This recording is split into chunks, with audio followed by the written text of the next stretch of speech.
Bon, vous avez pris de quoi noter cet après-midi. Je vous avais demandé si jamais vous vouliez. Je vais faire, ça va être un travail de guérison intérieure sur les forteresses de pensée.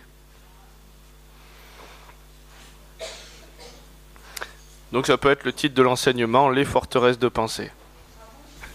On va faire un petit récap. Qu'est-ce que c'est qu'une forteresse?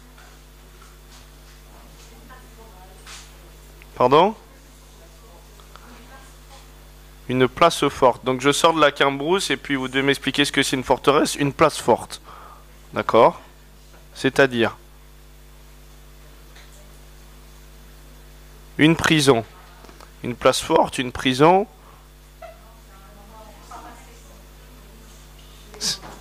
C'est pardon? Comment? Quelque chose de fermé? Infranchissable? Donc j'arrive de la Cambrousse, une place forte, fermée, infranchissable, prison. Une forteresse?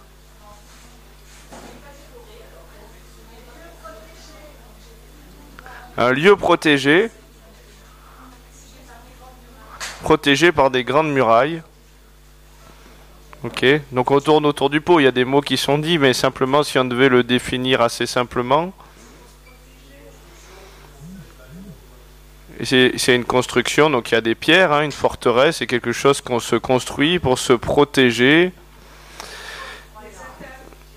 Alors, fausse croyance, là j'ai juste demandé une forteresse pour le moment avant de parler des forteresses de pensée. Mais là c'est juste simplement une forteresse déjà pour définir qu'est-ce que c'est. Donc c'est une construction humaine, quelque chose qui est bâti pour pouvoir se protéger. Vous êtes d'accord avec ça? En général c'est un mur, quelque chose d'épais, voilà, qui peut passer les attaques d'un ennemi. Vous êtes d'accord avec moi? Donc ça veut dire que la personne, pour se protéger et créer cette protection, bah, elle se sent en danger aussi. Vous êtes d'accord avec ça? Et finalement, bah, cette forteresse qui est censée protéger, puisque la personne se sent en danger, bah, elle est en sécurité dedans, donc ça devient sa prison. Voilà. Pardon? Elle ne peut plus en sortir. Et elle n'a pas envie. Donc, vous voyez, que je vous avais dit, le Seigneur veut nous nettoyer l'esprit, l'âme et le corps. Vous êtes d'accord avec ça? Hier, on a parlé de la guérison physique. Peut-être qu'on laissera une place, je ne sais pas quel jour, peut-être ce soir, s'il y a des gens qui ont envie de témoigner. Il y a eu plusieurs guérisons physiques, il y a eu pas mal de délivrances et des bouchons qui ont sauté. Hier, on va aller encore de gloire en gloire. On s'intéresse au domaine spirituel, on s'intéresse au domaine du corps, mais on s'intéresse aussi à l'âme. Vous êtes d'accord? Pourquoi? Parce qu'on est esprit, âme et corps. Donc on ne peut pas appeler la guérison, on ne peut pas parler de transformation sans toucher tous les aspects de l'individu. Oui ou non? Si aujourd'hui au niveau du corps, je bois 15 cafés par jour, qu'est-ce que ça va produire? De l'énervement, de l'agacement, ça va réagir dans mon corps qui va perturber mes pensées pour les sortir de finalement une pensée saine et sereine pour m'amener à être stressé, angoissé, tout un tas de choses, à peut-être pas dormir la nuit, à être énervé, à être mal. Je sors de la pensée de Christ et comme je sors du chemin de la grâce, j'ouvre aussi une brèche spirituellement. Ça va? Quelqu'un qui se coupe un bras. Bon, ben il s'est coupé un bras peut-être. Et comment il sort de la pensée de Christ? Ben maintenant, oh là là, j'ai plus la même capacité que les autres, je suis moindre, on va me mettre de côté, j'ai pas, je suis infirme, je suis ci, je suis ça. Il sort aussi de la pensée de Christ et puis il ouvre aussi une brèche à quelque chose de spirituel puisqu'il sort du chemin de la grâce. Vous êtes d'accord avec ça? L'œuvre de la croix, en premier lieu, elle veut s'implanter au lieu du crâne du calvaire. Pourquoi? Parce que ça symbolise que ça veut s'implanter dans nos pensées. Oui ou non? Le casque du salut, pour garder un casque qui garde nos pensées des attaques de l'ennemi. Vous êtes d'accord avec ça? Donc il y a un combat, il y a une guerre aussi au niveau de nos pensées. Et des fois on est tellement bien emmuré dans la forteresse, elle s'est tellement construite, elle nous a tellement accompagnés toute notre vie qu'en fait on se rend même plus compte qu'on est esclave. On pense être libre mais finalement on sort pas de nos schémas de protection. Vous savez, il y a des gens qui disent, ben moi je suis bien qu'à ma maison. Hein. Et ben même si ta maison elle est super top, t'as les canapés les plus moelleux, t'as un spa, jacuzzi, tu t'es aménagé tout pour ton petit confort intérieur, ta maison peut devenir ta prison. Donc, vais vous donner quelques versets. Osée 4, verset 6. Mon peuple est détruit parce qu'il lui manque la connaissance. Parce que tu as rejeté la connaissance, je te rejetterai, tu seras dépouillé de mon sacerdoce. Puisque tu as oublié la loi de ton Dieu, j'oublierai aussi tes enfants. Donc mon peuple est détruit parce qu'il lui manque la connaissance. Quelle connaissance? La connaissance de la loi de Dieu, de qui est Dieu. Et là, nous ne sommes plus sous la loi de la chair, mais nous sommes sous la loi de l'esprit et vie en Jésus-Christ. Donc c'est la compréhension à travers le voile déchiré de qui est Dieu dans la plénitude de son amour et de qui nous sommes en lui. Vous êtes d'accord avec ça? Donc c'est la révélation. Donc on périt faute de la révélation de sa grâce sur nos vies, de qui il est et de notre identité, puisqu'on est transformé à l'image de ce qu'on contemple. Vous êtes d'accord avec ça? 2 Corinthiens 10 à partir du verset 4. Car les armes avec lesquelles nous combattons ne sont pas charnelles, elles sont puissantes par la vertu de Dieu pour renverser des forteresses. Nous renversons les raisonnements, toute hauteur qui s'élève contre la connaissance de Dieu et nous amenons toute pensée captive à l'obéissance de Christ. C'est qui les amène, ces pensées? Nous. Nous amenons. Non, mais il n'y a plus rien à faire. Si Dieu veut le faire, il le fera. Nous amenons. Et il dit même dans la Bible, travaillez votre salut. Qui c'est qui doit travailler? Lui, il se repose, il est assis. Et le salut, sauver, délivrer et guérir. Donc on doit travailler à incarner ce qui a été déjà accompli. Vous êtes d'accord avec ça?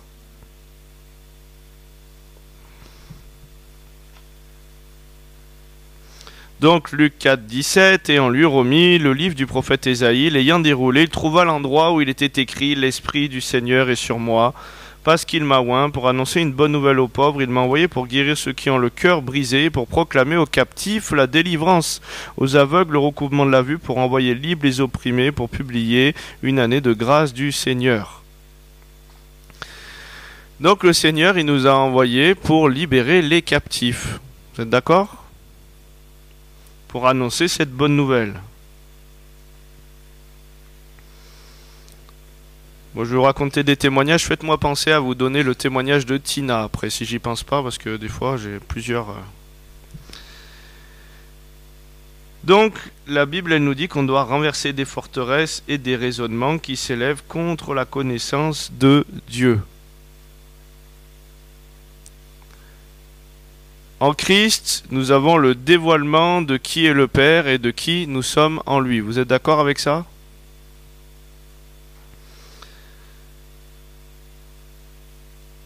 Mais est-ce qu'on n'arrive pas avec nos raisonnements et nos pensées dans la vie en Christ? Est-ce que tout ça, ça switch instantanément? Vous savez, moi je suis arrivé au Seigneur et puis, oh Seigneur, merci, c'est par grâce que tu m'as sauvé, tu aimes tout le monde, tu as tant aimé tout le monde, nanani nanana, mais j'avais mes programmes qui s'étaient implantés. Et je dis, mais tu m'aimes moi, mais tu aimais autant mon ami qui est mort, lui, et pourquoi moi? Et commence inconsciemment à se mettre en place nos programmes que nous a façonné le potier de la chair pour nous amener à penser d'une telle ou telle manière sur la vie, sur le Dieu de la vie, quoi. Et tout ça, ça a besoin d'être amené à la transformation. Ouais, mais alors, si tu m'aimes et que tu es un Dieu d'amour et que tu es un Dieu juste, pourquoi tu m'as choisi moi et pas lui? Alors peut-être que tu es un Dieu finalement qui joue au dé et toi tu dis voilà, ploum ploum, allez toi tu vis, toi tu meurs, toi tu meurs, toi tu vis. Mais inconsciemment, j'ai beau faire le religieux et confesser des choses, tu es grâce, tu es machin, mais j'ai encore ces programmes qui me persécutent dans mes pensées si je suis vraiment en vérité. Et Dieu, il me regarde à l'intérieur de mon cœur, il ne regarde pas ce que je vais dire religieusement aux gens. Je peux prendre la meilleure apparence devant les gens. Oui, mon frère, ma soeur, tout va bien, tout est beau, je suis vraiment béni de toutes sortes de bénédictions, mais Dieu, il voit la souffrance intérieure et le mal-être qu'on peut vivre au quotidien. Derrière le voile et le masque religieux d'apparat qu'on peut prendre. On peut avoir une apparence de piété, on peut avoir une apparence. Et donc ce travail, il s'appelle aussi de la tête au cœur, parce que des fois on peut tout bien confesser intellectuellement, religieusement, et ne pas avoir incarné la révélation et la grâce de Dieu dans notre cœur. Ça vous est déjà arrivé ça, de confesser des choses? Oh Seigneur, tu dis dans ta parole, je suis une merveilleuse création, nanani, nanana, et vous passez devant un miroir et vous pouvez pas vous blairer. Et pourtant vous le parlez, mais vous l'incarnez pas. Et en œuvre, vous démontez ce que vous croyez réellement à l'intérieur de vous, puisque ce que vous croyez se démonte forcément en œuvre. Oui, Seigneur, tu dis dans ta parole, je ne crains aucun mal car tu es avec moi. Ouh là là, j'ai failli avoir un... Ouh là là, je sais pas où je vais aller, comment je vais m'en sortir ce mois-ci. Vous êtes toujours en train de paniquer. Pourtant, vous confessez bien, vous connaissez la poésie par cœur. Je ne crains aucun mal, tu es avec moi. Oui, il est écrit 365 fois, je ne crains pas, nanani nanana. Et le diable, il connaît les écritures aussi, hein. Vous n'allez pas l'impressionner à coups de poésie, hein.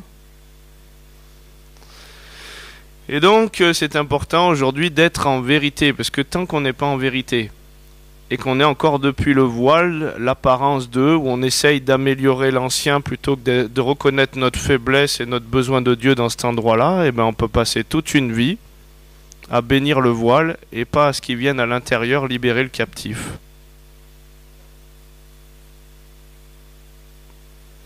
Donc Dieu ne veut pas bénir ta forteresse, il veut venir te chercher pour t'en libérer.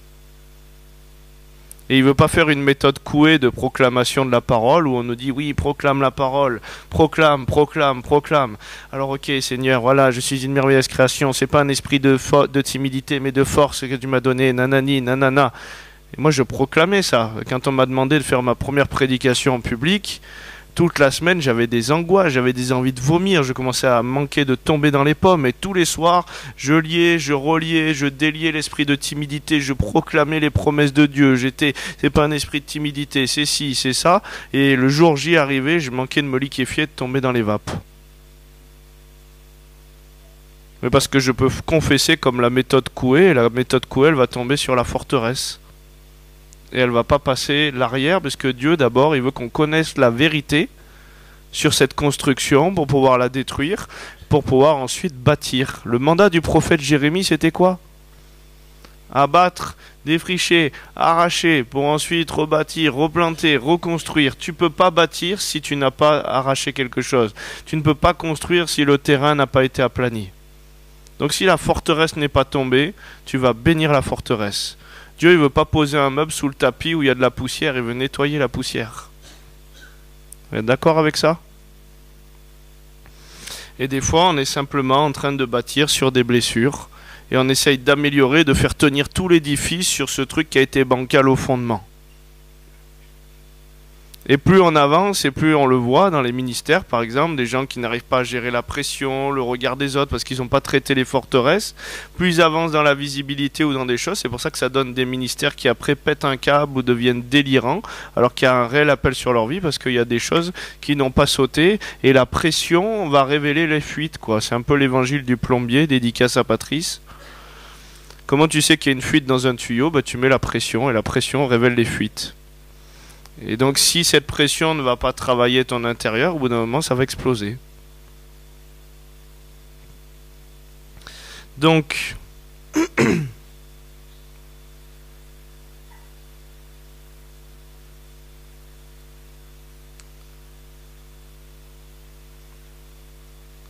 aujourd'hui, avant je pouvais le dire intellectuellement, je suis une créature si merveilleuse, psaume 139, 14, je te loue de ce que je suis une créature si merveilleuse, tes œuvres sont admirables et je le reconnais bien.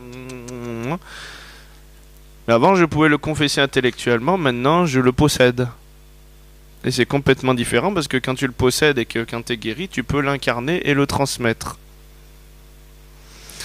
Et donc moi, mon père dans la foi, Don Cripe, il est spécialiste de ça, des forteresses de pensée. Et il en a tellement travaillé chez lui, que tellement de puits ont été débouchés. Vous savez, la Bible a dit que par les meurtrissures de Jésus, on a été guéri. Donc tout ce que tu vas avoir surmonté, tout ce que Dieu va avoir guéri chez toi, ça va porter la gloire de Dieu dans une autre dimension pour les gens. Donc je comprends aujourd'hui, je glorifie Dieu dans mes faiblesses, parce que moi j'étais faible dans tous les domaines. Et Dieu a dû traiter un paquet pendant 7 ans. Mais aujourd'hui, des fois, je m'approche simplement des gens et puis je dis rien. Et ils commencent à vivre des restaurations intérieures, ils commencent à changer, ils commencent à sourire, à avoir la joie. Mon père, dans la foi, la première fois que je me suis approché de lui, Bon, pas la première fois. La première fois, il m'a prophétisé sur ma vie. Il a traversé toute la salle. Il m'a dit voilà, quand tu vas dire ce truc, ce que je te dis à 3 personnes, ton blocage partira. Je savais même pas que j'avais un blocage. Je connaissais pas ce gars-là qui venait de me prendre dans les bras et de me serrer, et de me raconter toute ma vie. Moi, j'avais juste envie de lui mettre un pain. Et après, il m'a lâché. Il m'a dit voilà, tu vas dire ce que je te dis à 3 personnes, ton blocage partira. Dans la foulée, j'ai fait des groupes de maison et Dieu m'a dit tu dis ça à telle personne, tu dis ça à telle personne, tu dis ça à telle personne. Tout le monde partait en pleurs, était guéri. Je leur racontais ma vie, mais c'était la leur aussi. Et la 3e personne à qui j'ai dit ça, le lendemain, je suis en patrouille de police et je suis en train de me liquéfier sur le siège tout blanc. Mon collègue qui heureusement vient de donner sa vie au Seigneur me dit qu'est-ce qu'il y a? Je t'amène aux urgences, t'as l'air vraiment pas bien. Je dis non, là il se passe un truc de spirituel, je peux pas expliquer. J'étais en train de couler sur le siège en habit de policier en plein centre-ville de la ville où tout le monde nous connaissait. J'étais là comme ça, j'ai ouvert la porte, j'ai posé un pâté, il est sorti comme une méduse. Un truc, il m'a dit oh, j'ai jamais vu quelqu'un vomir un truc comme ça. Je dis bah moi non plus. Et après je me suis dit qu'est-ce qu'il a touché comme réalité ce gars, il faut que je le rencontre quoi. Et quand je suis allé le voir, il passait à l'Oasis à côté de Valence et puis il me dit viens, je dois m'occuper de quelques jeunes là-bas et tout, puis si tu veux je te prends entre 2 rendez-vous, on fera connaissance. Et là, j'arrive, je tape, il est en rendez-vous, et là, je vois le jeune dont il s'occupait sortir avec la tête comme ça, les larmes aux yeux et tout. Je dis, waouh, qu'est-ce qu'il lui a fait? Et simplement, je rentre dans la pièce, et il s'assoit en face de moi, et il est américain, hein, donc d'origine, il a le petit accent anglais. Il me dit, hey, jeune homme, je suis content de te voir. Et là, je m'assois en face de lui, et il me regarde dans les yeux comme ça. Moi, je le regarde dans les yeux, il a les yeux bleus, il ressemblait à Martin Luther King ou à un lutin à l'époque avec sa barbe et tout ça. Et il a une tête marrante, et puis je lui dis, hey, jeune homme, et il me regarde comme ça. Et là, d'un coup, je sais pas, j'ai la tête qui commence à tomber, l'onction qui me touche, et je me mets à pleurer. Il disait rien. Mais comme il était guéri, les fleuves d'eau vive pouvaient couler plus librement de lui et m'amener la restauration dont j'avais besoin. Et après, il a vu mon appel, il m'a pris sous son aile, et je suis passé à la case guérison intérieure pendant 3 ans et demi à ses côtés. Après, il m'a emmené en mission, voilà. Mais tout ça pour dire que sans ce travail de guérison intérieure, j'en serais pas là où je suis aujourd'hui. Et il y a beaucoup de ministères qui sont sortis après ce travail et qui ont pu réellement rentrer dans les promesses de Dieu, où les puits ont été assez débouchés pour commencer à vivre la gloire de Dieu.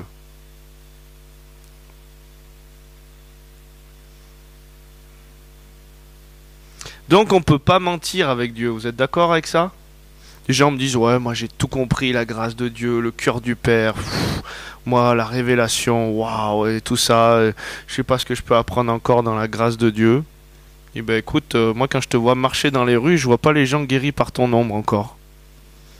Donc peut-être qu'il y a encore quelques puits à déboucher, parce que sinon, bah au moins voilà, il se passerait miracle sur miracle, gloire sur gloire, et là on voit rien de tout ça. Donc peut-être qu'il faut que tu diminues un peu et que Christ puisse passer et te dire effectivement il y a encore tel ou tel problème, parce que tu peux être champion de la théologie, tout savoir sur le papier et ne pas incarner les choses. Donc on ne peut pas tricher avec Dieu. Matthieu 15, verset 18, mais ce qui sort de la bouche vient du cœur, c'est ce qui souille l'homme. C'est du cœur que viennent les mauvaises pensées, les meurtres, les adultères, les impudicités. Donc ce qui sort à l'extérieur, ça vient de quelque part, vous êtes d'accord? De notre intérieur. Puisque le cœur, le mot cardia, c'est le centre de la vie spirituelle, c'est le centre de notre intérieur. Et ce qui est dans notre intérieur, ben, ça va sortir à l'extérieur. Vous êtes d'accord avec ça? La Bible, elle dit...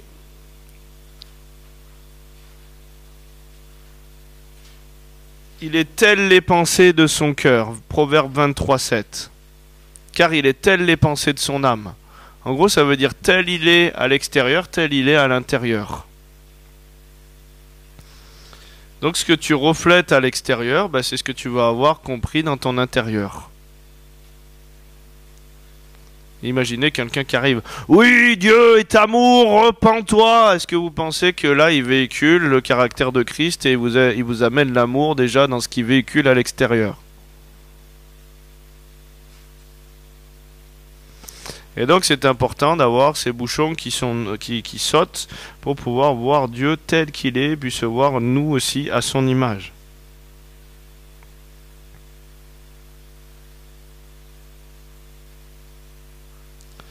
Romains 8, 29, ceux qu'il a connus d'avance, il les a aussi prédestinés à être semblables à l'image de son Fils.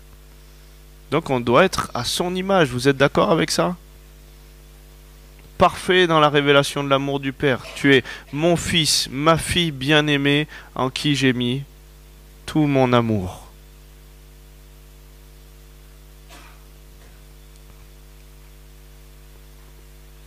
Et vous allez voir comment on fonctionne, les forteresses.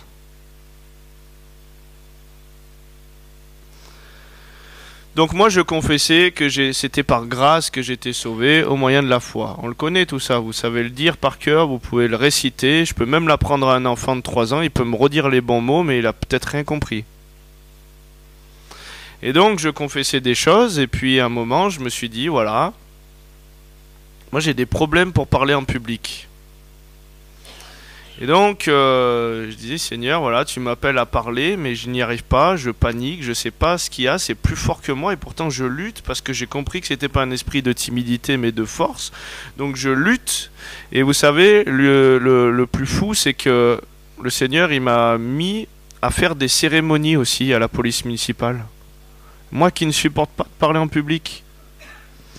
Et donc je devais faire des cérémonies, vous savez, plusieurs fois dans l'année, on a des célébrations, des cérémonies, il y a tous les maires du coin, les préfets qui viennent, on est en habit, en plein été, il fait 40 degrés avec le costume. Et mon chef de service qui était un magouilleur ne m'avait pas formé à rien du tout. Il devait m'apprendre les pas, les placer, les machins, donc déjà j'avais le stress, je connaissais rien, j'étais pas ci, j'étais pas ça. Et si je n'avais pas traité les forteresses de pensée, je pense que je serais mort sur le moment. Tellement de panique. Je manquais de tomber dans les vapes. Et avec mon père dans la foi, il m'a dit, bah écoute, tel il a pensé dans son âme, tel il est. Donc c'est-à-dire que tel tu vas penser à l'extérieur, tel tu vas être dans ton intérieur. Aujourd'hui, quand vous allez, par exemple, les psychologues ou les psychiatres, ils ont compris ce principe. Vous savez, vous avez déjà entendu l'histoire de la tâche, on vous montre une tâche. On vous ouvre un livre, on vous dit voilà, il y a une tâche, qu'est-ce que vous voyez? Et vous vous dites voilà, moi je vois un crapaud, et donc à travers ce que vous dites, le psychologue ou quoi, il analyse votre personnalité, il dit voilà, lui il voit un crapaud, donc il est plutôt là, là, là, et il y a peut-être tel trouble ou tel truc. Moi je vois une chauve-souris, ah bon, une chauve-souris, créature de nuit, la nuit, l'obscurité, le noir, nanana, nanana, voilà, et ils vous font une analyse à partir de ce que vous reflétez à l'extérieur, mais ils trouvent des trucs très précis. Ils arrivent à dire aux personnes, vous avez été abusé, vous il y a eu ci, vous il y a eu ça, et c'est dans le mille. Parce que l'extérieur reflète notre intérieur. Ça va? Tel il a pensé dans son âme, tel il est dans son cœur, c'est de l'abondance de son cœur que la bouche parle, donc ton extérieur reflète ton intérieur. Donc, si tu remontes la pelote de laine, si tu prends la situation extérieure et que tu remontes les choses, tu peux trouver réellement dans quoi tu es emmuré et ce que tu penses de toi.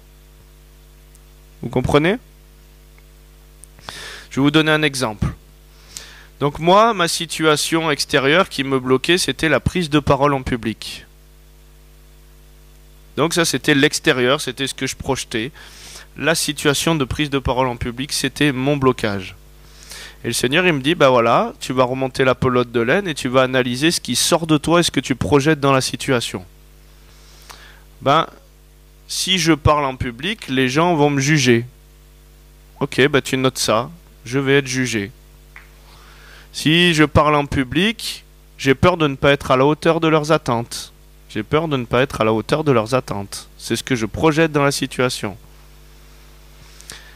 Peut-être que je ne suis pas à ma place et que je suis orgueilleux, nanani, nanana, voilà, toutes ces choses-là. Et maintenant, le Seigneur, il m'a dit, bah voilà, ça c'est ce qui sort de toi, que tu projettes dans la situation. On va encore remonter plus loin, la pelote de laine. On va analyser qu'est-ce que ça dit de toi.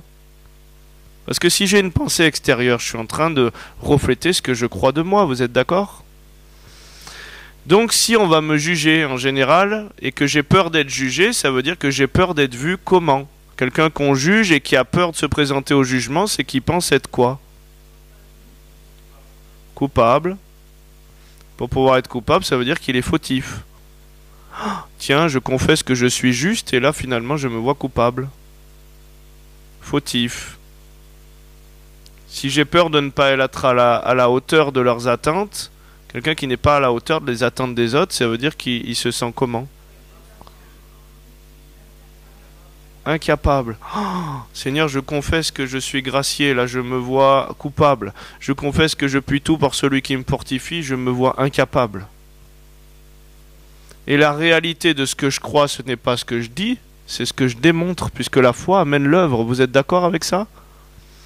Et du coup, ma forteresse, c'est quoi? Une forteresse, c'est un mode de protection qu'on se bâtit pour fuir une situation.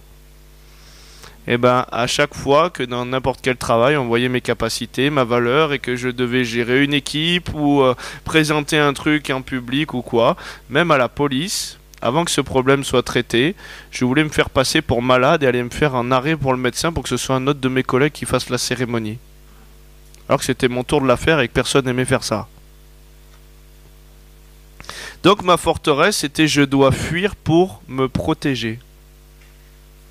Et dans toutes les situations, travail, choses comme ça, ben je réussissais à fuir, à me mettre en maladie, à me faire passer pour quelqu'un que j'étais pas, pour leur dire voilà, regardez, vous pouvez pas miser sur moi. Et j'étais dans ma protection, c'était ma capacité à moi qui me protégeait. Ça va? Vous comprenez un petit peu le fonctionnement des forteresses? Allez, je vous en donne, je vous livre ma vie un petit peu intime, hein. Donc ma maman, on a appris qu'elle avait des racines juives, ashkénazes. Parce que j'ai toujours dit, c'est une maman juive, c'est pas possible.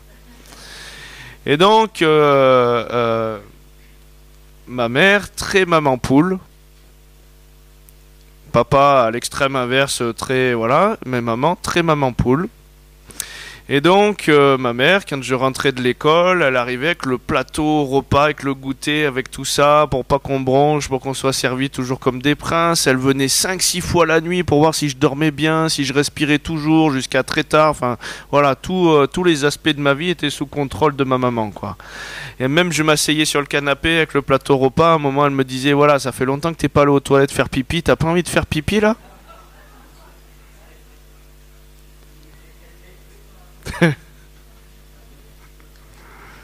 Des fois, j'avais envie de faire pipi, effectivement. Quel discernement.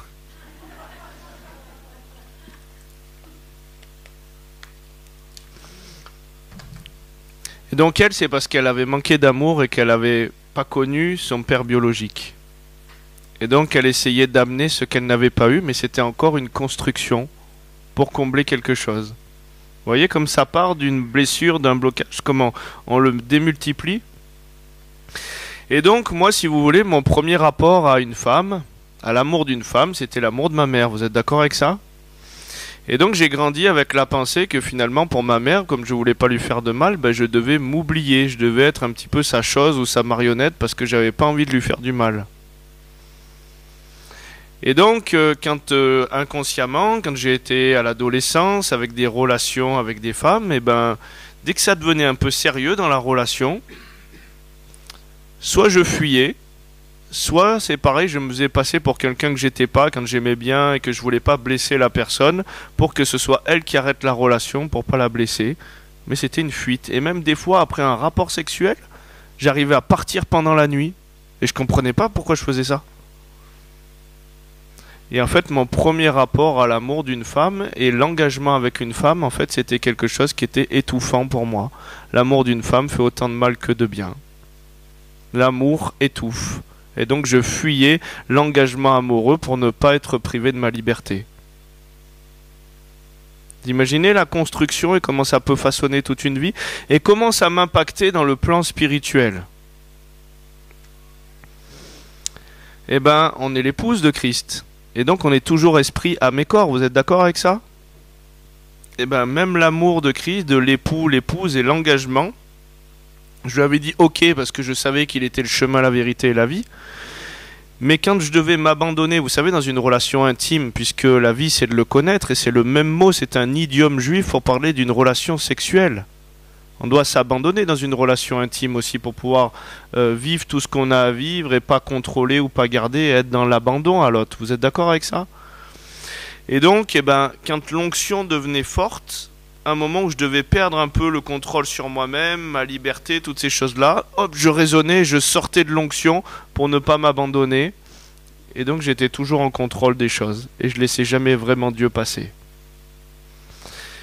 Et puis à un moment, quand ce bouchon sur l'amour, sur la peur de l'engagement a sauté, où j'ai pu me rendre vulnérable, rencontrer mon ex-femme qui est décédée, avec qui j'étais en mission, qui était prophétesse, j'ai pu me marier. Et j'ai pu aussi rencontrer l'amour de Dieu et le laisser passer complètement. Et alors je vous raconte ce qui s'est passé, c'est que quand les puits se sont débouchés, moi je travaillais à la police municipale. Et donc je sentais une onction qui passait, qui coulait, qui jaillissait à l'extérieur, qui me pénétrait dans tous les membres, dans toutes les cellules de mon corps.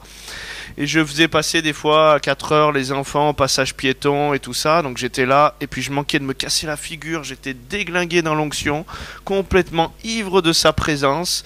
J'allais dans le bureau prendre des mains courantes. J'étais là en train de regarder les personnes. Je notais les trucs et les personnes en face de moi, quand ils restaient trop longtemps, ils se mettaient à sauter. Les gens qui avaient des esprits, les yeux bougeaient comme ça. Et moi j'étais complètement coulé dans l'onction, et à des moments je disais oh, mais ça va pas, de jour en jour ça s'accentuait, je devenais de plus en plus mal, et je devais couper le téléphone de patrouille pour pas qu'on m'appelle, je l'ai renvoyé à la gendarmerie, moi je faisais pas mon boulot, j'allais me planquer dans la nature avec la voiture de patrouille, je dis pourvu qu'on me dérange pas, pourvu qu'on me dérange pas. J'étais complètement, je marchais dans les rues en habit de policier, il y a une mamie qui me tombe en repentance devant, qui me dit mais je suis chrétienne mais pas une bonne chrétienne, je suis catholique, je comprends pas comment on fait. Je dis mais qu'est-ce qui arrive? Et donc je la prends dans les bras à la fin, je lui prêche l'évangile et une semaine après elle décède. Elle a donné sa vie à Dieu. Je dis mais il se passe que des trucs de fou. Mais je suis de plus en plus mal. Moi je n'arrivais plus, j'étais terrassé par l'onction. Et donc je vais voir le médecin parce que je me dis peut-être j'ai quelque chose de grave en fait, hein, et je me rends pas compte et je veux pas être perché non plus, trop perché. Je lui dis écoutez ça va pas là, me sens vidé complètement. Il me dit ah peut-être c'est le surmenage, le boulot que vous faites, la tension, tout ça. Allez je vous mets une semaine d'arrêt. Je dis bon ben merci Seigneur.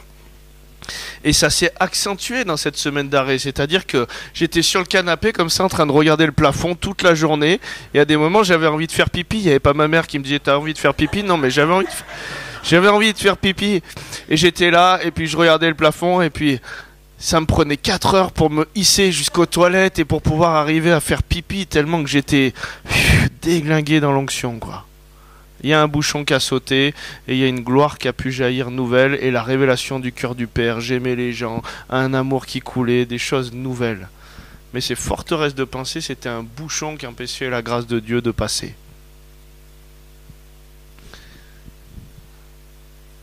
Donc j'espère que je vous excite à vouloir travailler ces choses-là. Hein. Mais j'en ai travaillé presque 300 hein, en 3 ans et quelques avec Don. Toujours des choses plus précises, mais celle-là, ça a été un gros bouchon qui a sauté sur ma vie, où j'ai pu vraiment avoir une transformation. Il y a des forteresses où je suis tombé dans mon identité, où je me voyais minable, où je me voyais faible, puisque moi j'avais été cassé avec les drogues, les addictions, je pensais que j'étais un déchet qui avait rien de bon à amener à cette société. Et bien du jour au lendemain où j'ai travaillé les forteresses, où je m'étais rendu invisible pour me protéger, parce que je voulais pas qu'on me voie dans mes addictions, les gens ne me voyaient pas. Du jour au lendemain où j'ai travaillé une forteresse, les gens me voyaient.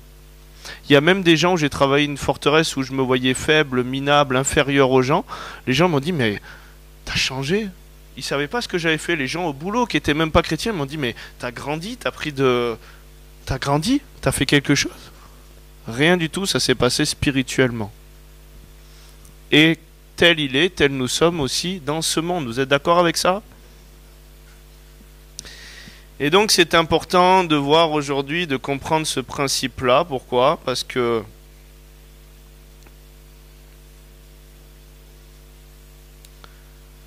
on a une histoire dans la Bible, dans Nombre 13. Qu'est-ce qui s'est passé dans Nombre 13 ? Il y en a qui savent ?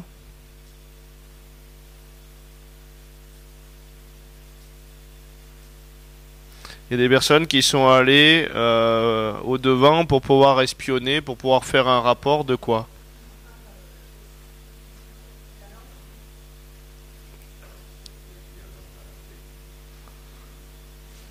Et qu'est-ce qu'ils ont vu là-bas ? Nous y avons vu là, au verset 33, les géants, enfants d'Anak, de la race des géants. Et là, c'est très intéressant, le comment c'est amené. Nous étions à nos yeux et à leurs yeux comme des sauterelles.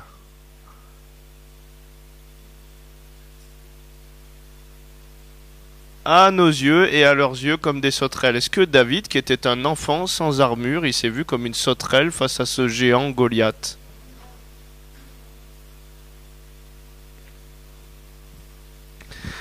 Donc, tel on croit, en fait, tel on va refléter, tel on va attirer à l'extérieur comme un autel de communion. Une personne qui a été violentée, qui a une identité profonde de victime d'abus, vous allez voir, moi à la police, on nous faisait souvent des histoires comme ça, et ces femmes, on les revoyait à chaque fois dans les mêmes histoires, elles attiraient toujours des bourreaux. Parce que sur leur identité profonde, il y avait marqué victime d'abus.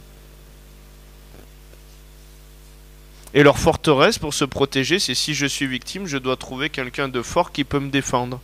Mais le fort qui pouvait les défendre, vu qu'elles étaient victimes d'abus, il était fort, mais il leur fracassait la figure. Et donc on attire les choses que l'on croit.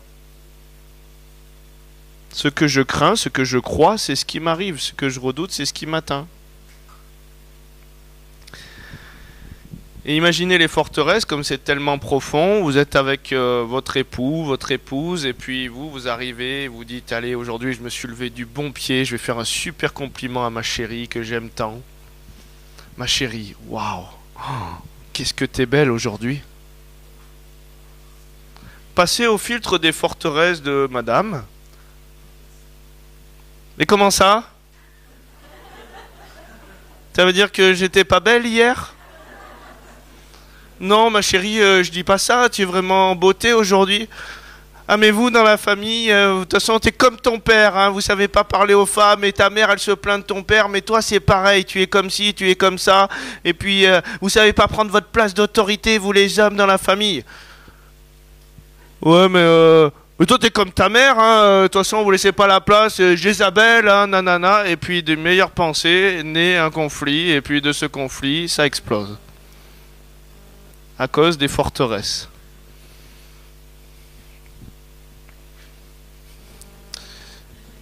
Voilà, je sais pas si je vais me mettre au théâtre, mais c'est pas mal. Bon.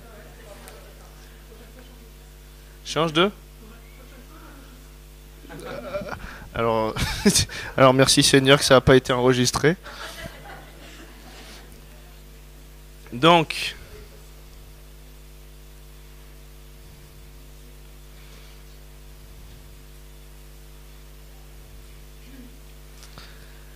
Donc les forteresses de pensée. Est-ce qu'aujourd'hui ça vous dit de travailler sur vous quelques forteresses de pensée? Est-ce que en même temps que je vais donner des petits 1, petits 2, on peut les écrire et les afficher à l'écran, comme ça on travaille corporativement ensemble et vous pouvez noter ou même prendre en photo. Ça vous va? Hein? Si c'est possible, ouais. Ça va? J'irai doucement, hein, puis on va dire les mots, voilà. Donc rappelez-vous d'une situation en psychologie ou en psychiatrie quand on parle de la tâche et on vous dit alors qu'est-ce que vous voyez dans cette situation? Ça parle pas de la tâche, ça parle de vous. Donc on va prendre comme situation, comme tâche par exemple, le fils prodigue.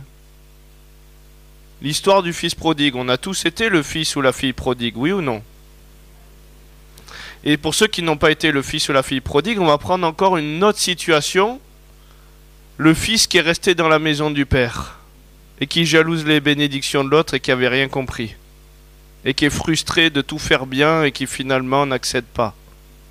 Ces deux situations, j'imagine, elles parlent à tout le monde, vous êtes d'accord? Donc on va travailler ces deux aspects parce que ces deux aspects sont importants pour révéler le cœur du père. Non, mais j'ai pas encore demandé de noter, hein. Je vais te dire ce qu'il faut noter, ouais. Ouais, j'irai moins vite, hein, t'inquiète pas. Parce que...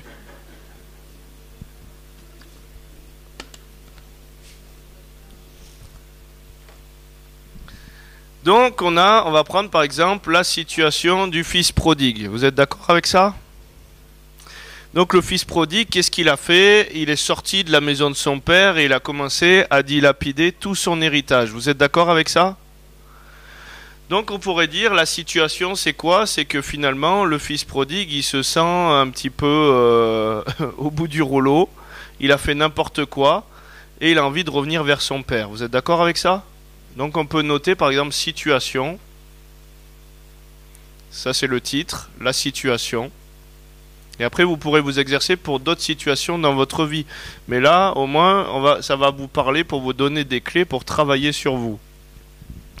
Donc situation, le fils prodigue va devoir retourner vers son père.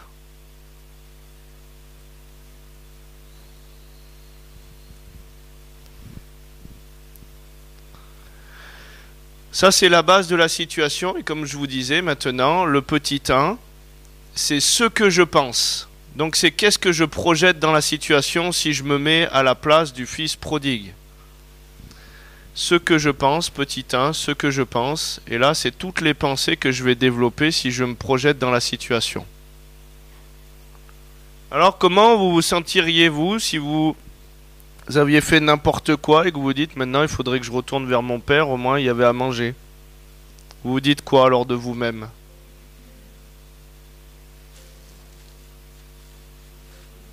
Alors, un à la fois, levez la main comme ça.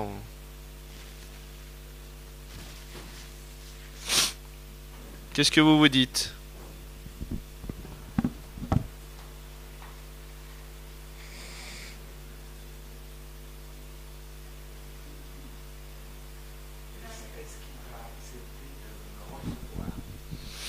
Est-ce qu'il va accepter de me recevoir? Il faut être simple, hein. Ce que vous projetez dans la situation. Est-ce qu'il va accepter de me recevoir? C'est ce que je pense. Pourquoi? Parce que je suis dans la crainte que peut-être il refuse. Donc ça veut dire qu'il y a une identité, que j'ai une projection vis-à-vis de mon père, qui n'est peut-être pas juste.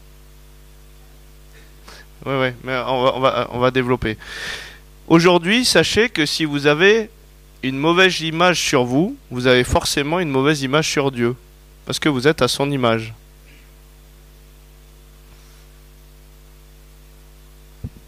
Donc, est-ce qu'il va accepter de me recevoir?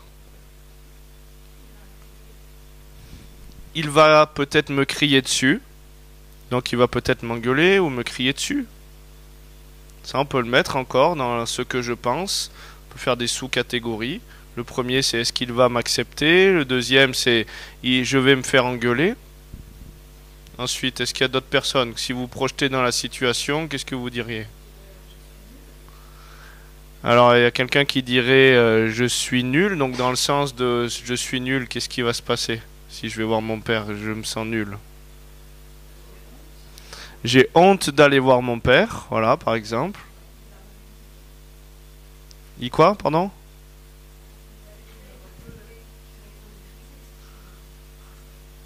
Voilà, donc c'est pour ça que j'ai honte. Peut-être que mon père va me mépriser, que je ne serai pas son fils ou pas son enfant, donc j'ai honte de revenir vers lui. Voilà. Il va me rejeter. Il va me rejeter. Ensuite. Alors, bon, m'engueuler, ça rejoint me battre ou m'enguirlander. Voilà, on va englober tout ça dedans. Oui. Il va? Il va me demander de lui obéir. Ok. Il quoi? Voilà, donc c'est comme ça rejoint un petit peu s'il ne m'accepte pas, quoi. Pardon? Il va me faire des reproches, il va me critiquer, il va me juger en gros, quoi. Pardon?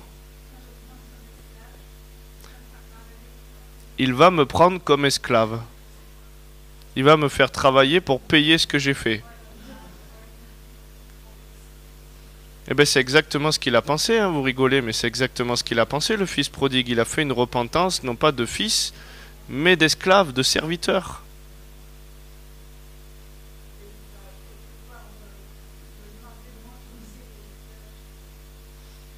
Voilà, donc il va me demander de travailler pour payer ma dette, c'est un peu ce qu'on a dit, ok.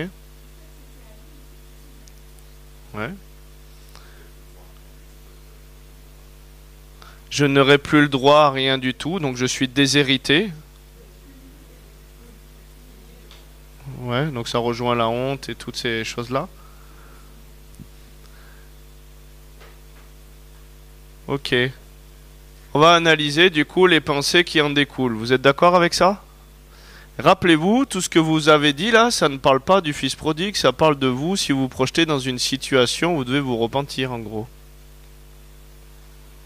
Ça parle pas de la tâche, ça parle de vous. Donc la première phrase que tu as notée dans ce que je pense, c'était quoi? Tu peux me la relire?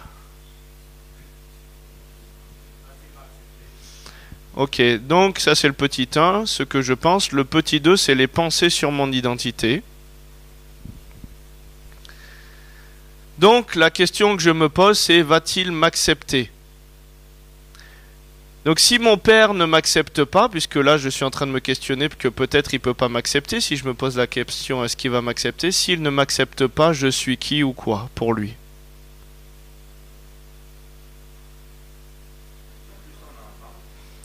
Petit, les pensées d'identité, je ne suis plus son enfant.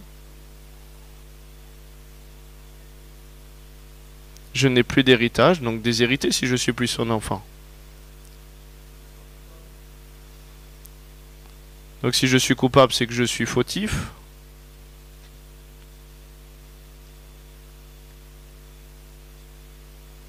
Ensuite, t'as mis quoi en deuxième point dans le 1, dans ce que je pense?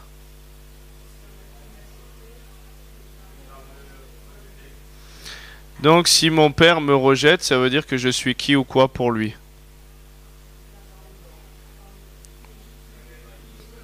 Illégitime.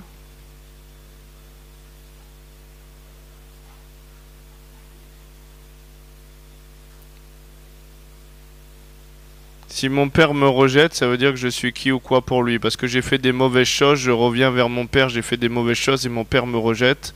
Je suis indigne. Je sais pas si on l'a déjà mis, mais indigne.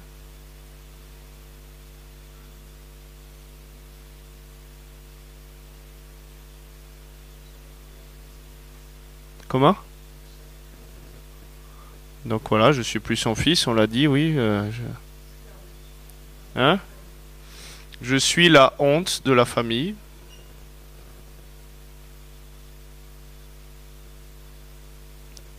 Ensuite, en troisième point, dans le 1, c'était quoi la phrase qui a été dite aussi? Il va me demander de lui obéir. Dans quel sens il va me demander de lui obéir? Dans le sens d'esclave, de serviteur, quoi. Je vais devoir me conformer à tout ce qu'il me dit pour me faire pardonner, en gros, c'est ça? Donc, si mon père attend que je revienne comme un serviteur pour payer ma dette, je suis qui ou quoi pour lui? Un esclave. Et inconsciemment, c'est ce que les gens font quand ils reviennent vers le père. Oh là là, j'ai péché, je vais devoir jeûner plus, je vais devoir lire plus ma Bible, je vais devoir louer un peu plus à la guitare pour pouvoir revenir dans la présence de mon père, payer ma dette.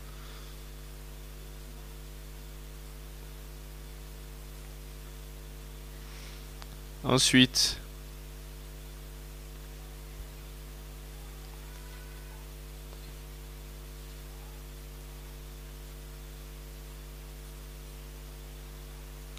en quatrième point, on a mis quoi dans le 1?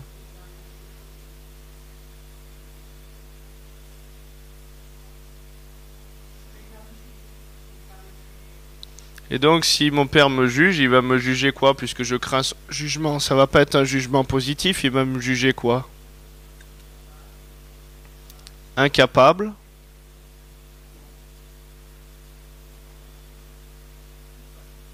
Comment?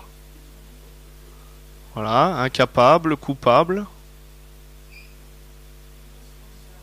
irresponsable. Comment? Indigne de confiance, je crois qu'on a dit indigne aussi tout à l'heure, mais ouais, indigne de confiance. Dépensier, donc oui, dépensier.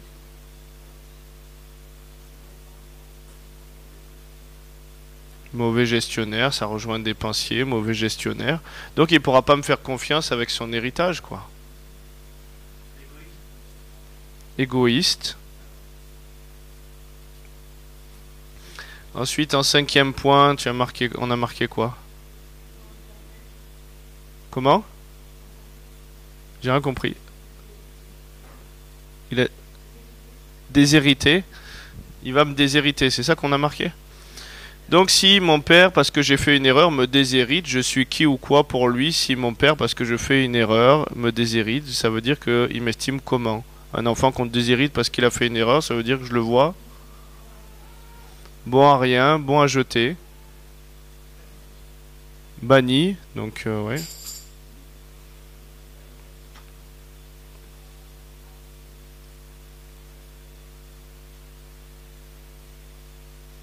Ensuite, qu'est-ce qu'on a mis en cinquième point dans ce que je pense?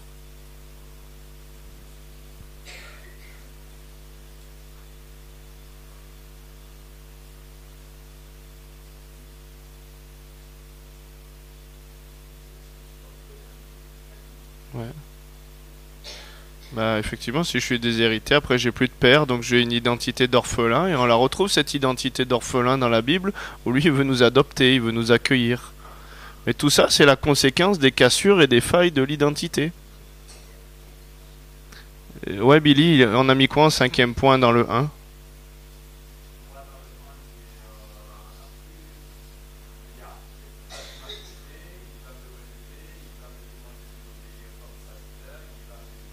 Ok.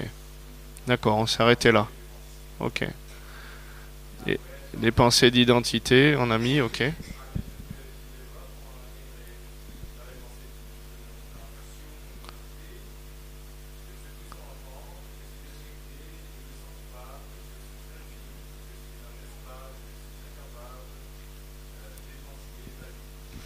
Ok, d'accord. Donc, donc le petit 3, c'est la pensée de la forteresse. Donc c'est-à-dire, si je suis indigne, si je suis déshérité, si je suis un incapable, si je suis toutes ces pensées qu'on a mis, comment je dois me construire un mode de protection pour survivre à ces pensées? Je dois fonctionner comment? Vous savez, un chien, quand il est violenté, derrière, il se crée un mode de protection où il va mordre pour ne plus être violenté. Vous êtes d'accord? Eh bien, on fonctionne comme ça. Personne ne veut être un nul, un déshérité, un abandonné. Donc, je dois faire quoi, justement, pour fuir ces pensées? Je dois... Donc, le fils prodigue, par exemple, c'est quoi sa construction et sa forteresse à lui? Il dit, je dois payer ma dette. Donc, je dois travailler pour payer ma dette. Donc, c'est-à-dire, je dois mériter pour pouvoir être gracié. C'est son mode de fonctionnement, son mode de protection qui a besoin de sauter dans l'amour du Père.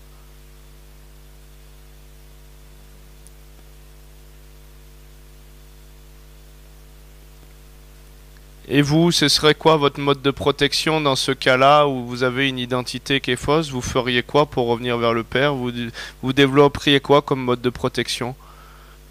Ça vous est personnel. Il y en a qui fuient pour se protéger. Leur fierté devient leur protection. Non, je préfère encore mourir que devoir m'humilier. Donc l'orgueil devient une conséquence, c'est-à-dire que l'orgueil c'est pas la racine, l'orgueil c'est ce que je développe pour me protéger, pour ne pas être encore plus blessé, de devoir encore subir tout ça après tout ce que j'ai déjà perdu, quoi. Donc je dois fuir pour survivre.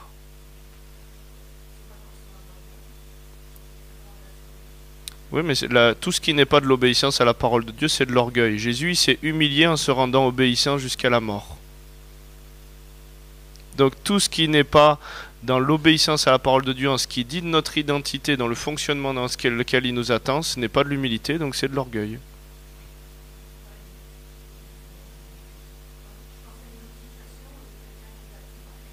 Ouais. Oui, c'est son mode de survie, on est bien d'accord. Mais c'est peut-être pas ce que Dieu il va appeler à faire ou comment Dieu il veut protéger la personne. Parce que là, sa protection dépend encore de sa capacité à fuir. C'est ce que je dis. C'est qu'en Christ, bien sûr qu'on développe des protections pour survivre, mais en Christ, c'est lui notre rocher, notre forteresse, notre haute retraite. Ce n'est plus nous qui devons, c'est lui qui fait. Et c'est lui qui guide le mouvement et l'aide de ce qu'il veut qu'on fasse. Donc, quelle serait votre forteresse? Ça vous est propre et personnel. Si je suis dans cette situation, la forteresse, elle me dit toujours « je dois » pour me protéger. Elle me tient en esclavage, comme un esclavagiste qui te dit « tu dois faire comme ça ». Moi, c'était « je dois fuir pour me protéger d'une relation qui risque de m'étouffer ». Ou alors, je dois me faire passer pour quelqu'un que je ne suis pas pour me protéger. Et donc vous verrez que ça parle de vous dans les situations où vous faites une erreur avec le Seigneur. Comment je me comporte quand je fais une erreur avec le Seigneur? Je dois faire quoi?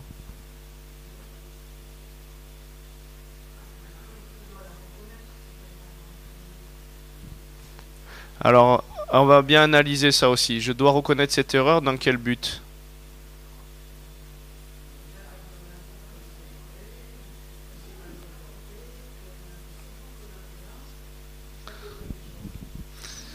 Ouais, mais là, regardez, dans le cas du fils prodigue, c'est comme s'il devait faire pour être réagréé en tant que fils. Vous êtes d'accord avec ça? Et dans le cas de beaucoup, c'est je dois reconnaître mon erreur pour pouvoir me retourner dans la grâce de Dieu. Vous êtes d'accord avec ça? Alors, je vous pose une question. Est-ce que vos enfants, ils doivent reconnaître qu'ils ont eu une mauvaise note à l'école pour être vos enfants à nouveau?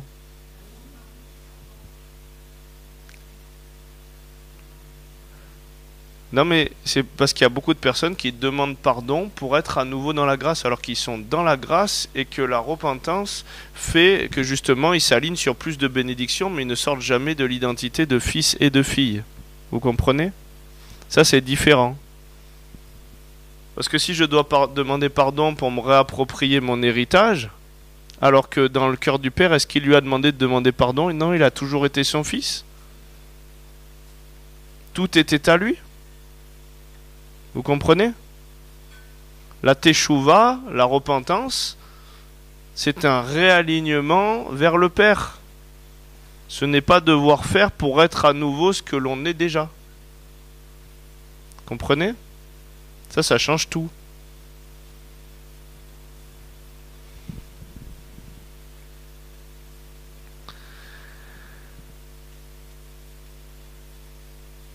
Donc, pardon? La teshuva, donc la repentance, c'est un réalignement vers le Père et ce n'est pas faire comme un serviteur pour devoir être ce qu'il est déjà, c'est-à-dire qu'il est toujours le fils de son Père. Il n'a jamais changé de statut, mais lui, sa conscience lui a fait voir qu'il était serviteur et c'est comme si je dois demander pardon pour redevenir un fils alors qu'il a toujours été un fils. La repentance, c'est se réaligner dans l'axe dans lequel nous veut le Père. C'est pas demander pardon pour être à nouveau ce que l'on est déjà. Ça va? Donc si j'ai une mauvaise image de moi, si je suis indigne, si je suis incapable, si je vois bien qu'il ne peut pas miser sur moi, et donc je dois faire pour pouvoir être réagréé, je dois lui prouver que non, il a fait une bonne recrue et qu'il peut miser encore sur moi. Ça veut dire que je vois le Père comment? Le petit 4, c'est du coup, si ces mensonges étaient vrais, quel Dieu il me présente? Et ces mensonges sont vrais en vous, sinon vous feriez une œuvre qui fait que vous n'y croyez pas. Donc si je dois faire pour pouvoir me réaligner et pour pouvoir retrouver mon héritage, ça veut dire que je vois le Père comment?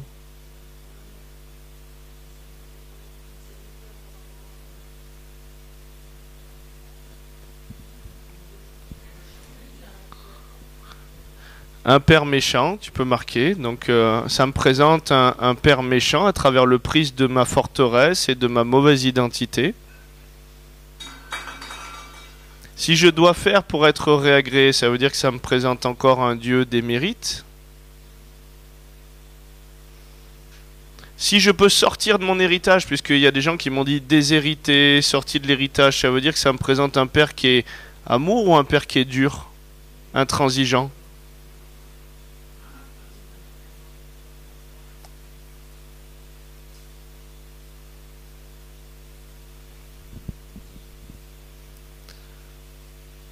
Donc marquez là le faux Dieu que ça vous présente à travers vous si vous vous projetez dans cette situation. La fausse image de Dieu. Pourquoi? Parce que quand on a une fausse image de Dieu, eh ben, quand on va prier Dieu, en fait, c'est pas dire le bon mot Jésus. En grec, tout ce que vous demanderez en mon nom, c'est onoma. Ça veut dire tout ce qui est amené à la pensée quand ce nom est invoqué tant par son rang, son autorité, sa stature et la compréhension de son œuvre. Donc des fois on demande au nom de Jésus, mais derrière notre faux système de croyance où on est emmuré, on croit qu'il est dur, on croit qu'il est intransigeant, on croit qu'on est indigne de pouvoir accéder à lui, puisqu'on a cette identité, comme certains l'ont dit. Et donc si je prie un Dieu pour recevoir et que finalement dans ma pensée profonde je suis indigne de recevoir, est-ce que je vais recevoir? Vous imaginez comme ça bloque? Et donc il faut que la croyance soit juste pour que les choses coulent, il faut que les forteresses tombent.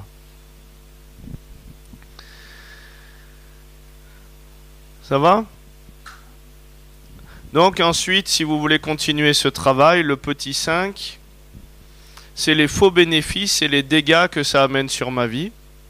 Pourquoi? Parce que la Bible, elle dit, il a haï l'iniquité, il a aimé la justice. Donc il faut que vous soyez dégoûté de ce mode de fonctionnement, que vous en compreniez tout le vice et tout le dégât qu'il amène sur votre vie. Donc si je dois faire pour être, si je le vois comme un Dieu intransigeant, est-ce que cette vie, elle est facile? Est-ce que je peux être dans la paix? Non, je suis en tension, j'ai du stress, je dois lui plaire, je dois faire ci, je dois faire ça. C'est pas cool l'évangile. Et donc ça m'amène tout un tas de dégâts. Et le faux bénéfice derrière cette forteresse, cette construction où c'est moi qui dois travailler pour pouvoir me réagréer dans ses faveurs, ben c'est je dois faire pour pouvoir être à nouveau accepté.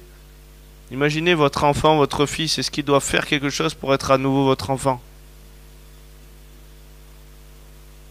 Donc c'est un faux bénéfice d'acceptation.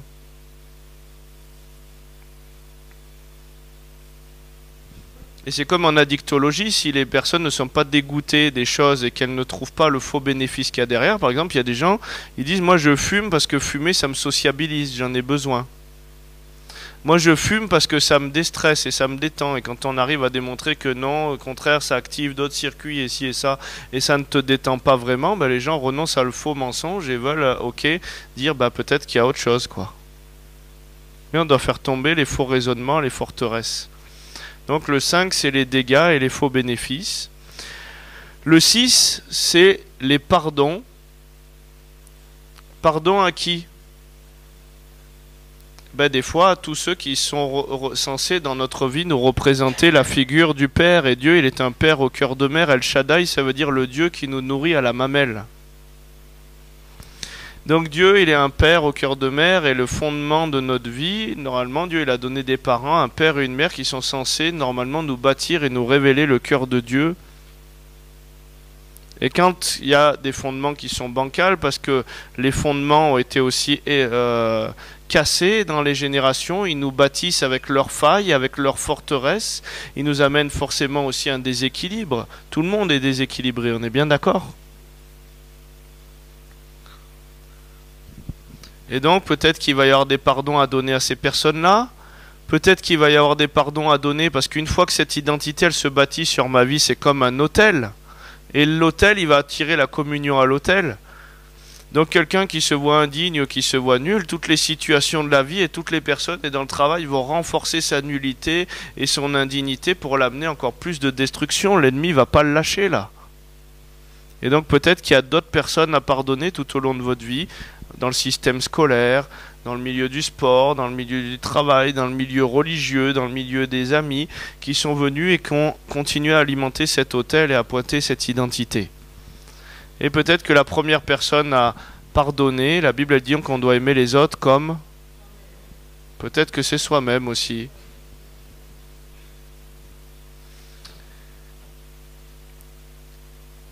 Et enfin, une fois qu'on a déconstruit tous ces modes de raisonnement, il va falloir se repentir et confesser ce que Dieu déclare sur notre vie. Parce que enfin, ces autels sont cassés quand on se repent, quand on renonce à ces liens. Par exemple, le 7, la repentance et la confession, bah, je renonce à la pensée que je suis indigne et que je suis ci et que je suis ça. Je confesse que c'est une iniquité. Je renonce au mode de fonctionnement que je dois faire pour pouvoir être agréé.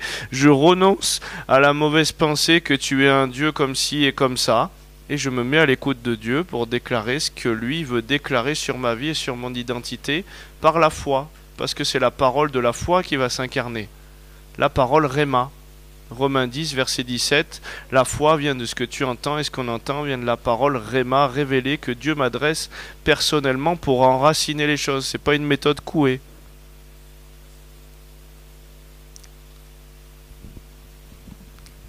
Ça va, vous comprenez un peu le mécanisme? Hein? Oui? Non? On va refaire un exercice avec le fils qui est resté dans la maison du père. Ça va peut-être vous aider à comprendre.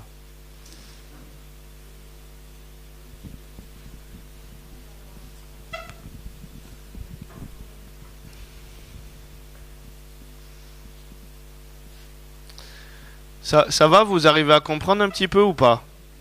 Oui, vous comprenez la logique. Ça va vous aider pour d'autres situations. Par exemple, je sais pas, moi, vous êtes dans une situation qui vous gonfle ou vous n'arrivez pas à gérer le fait qu'on vous manque de respect. Moi, j'ai quelque chose que j'avais beaucoup de mal, le manque de respect, parce que voilà, mon père avait été violent, j'avais été rabaissé, tout ça. Et comme les derniers temps, avant que mon père il s'arrête de me violenter avec le tennis, j'étais devenu assez costaud et j'avais dit en moi-même, la prochaine fois qu'il lève la main sur moi, il lèvera plus la main sur personne, je le tue. Et il n'a plus jamais levé la main sur moi à ce moment-là, et il savait pas ce que j'avais déclaré dans mon cœur. Mais le manque de respect pour moi, c'était l'extrême violence. Donc même un gros baraque dans la rue qui me regardait de travers et qui jouait de sa carrure et de ses biscottos pour humilier les gens, moi c'était ce que je préférais à me battre et à humilier ces personnes-là, quoi. Parce que ça réagissait chez moi de l'injustice et de quelque chose qui venait avec ces choses-là, et donc c'est ce qui me... Pourtant c'était pas violent, des fois c'était juste un regard de travers ou quelqu'un qui essayait d'en imposer. Mais moi ça me renvoyait à toute la violence comme un abus, quoi. Et donc j'ai dû traiter le manque de respect pour pouvoir retrouver ce que cette situation renvoyait sur moi, ce que j'y projetais, et l'identité, la faille identitaire pour que finalement maintenant ça va. Il n'y a plus de soucis. Mais tant que j'ai pas connu la révélation du problème, de mon identité, de ma faille, comment je peux vivre l'affranchissement? Vous connaîtrez la vérité vous rendra libre. Ça va? Donc on va prendre l'autre situation, la situation du fils qui est resté dans la maison du père. Et des fois il y en a qui, moi il me voit arriver dans les assemblées, il dit mais Seigneur, comment ça se fait que tu lui as fait grâce comme ça? Lui il faisait n'importe quoi, il était... Alors que moi j'ai tout fait bien depuis ma jeunesse, je suis né dans le milieu et tout ça, et j'ai essayé de tout bien respecter et je ne vis pas ce qu'il vit cette personne-là. Eh bien, on va analyser ce que peut se dire le fils qui est resté dans la maison du père.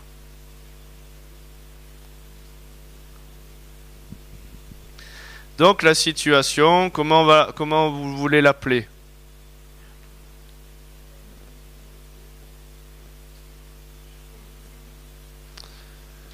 Le fils aîné, le frère du fils prodigue, comment vous voulez l'appeler?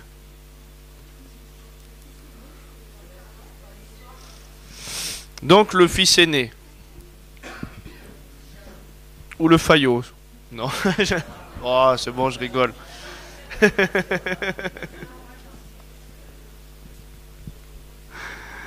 Bon. Alors le fils aîné.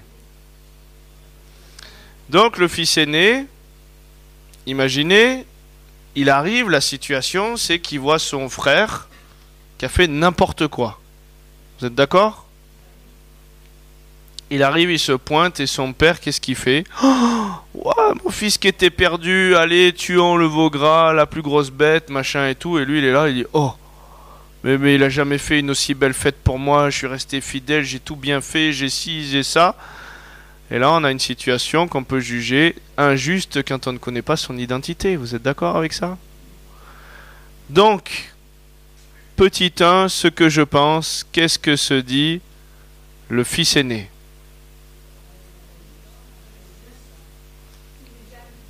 Il dit quoi? C'est injuste que mon père fasse ça pour lui, ou c'est injuste cette situation. Voilà. Alors attendez, hein. C'est injuste cette situation. Ce que je pense, c'est injuste cette situation.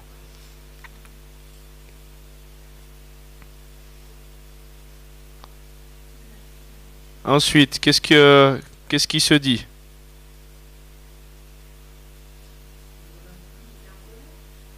Il est en colère pourquoi?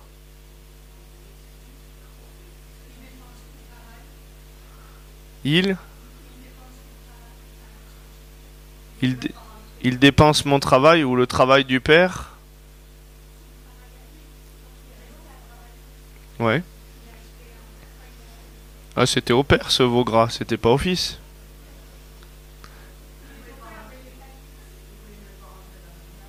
Oui, il voulait pas rentrer dans la maison, mais qu'est-ce qui se dit par rapport à lui? Il a tout bien fait, il se dit quoi? Ah, je ne suis pas reconnu pour ce que je fais.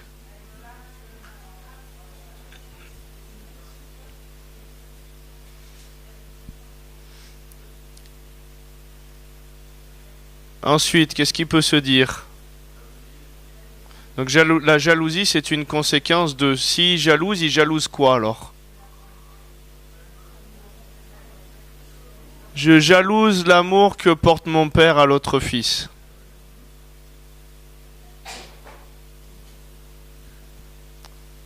Ensuite, qu'est-ce qui peut se dire? Il juge quoi?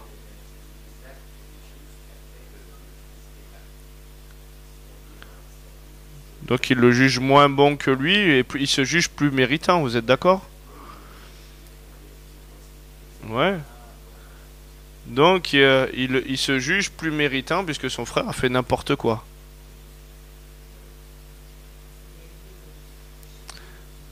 Alors attendez, juste pour qu'il ait le temps de noter. Il se juge plus méritant car son frère a fait n'importe quoi.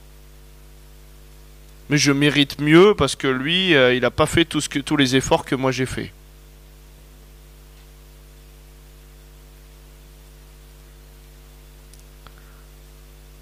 Comment notre père peut le bénir alors qu'il fait il fait honte à la famille, il fait n'importe quoi? Comment il peut le bénir alors qu'il déshonore la famille?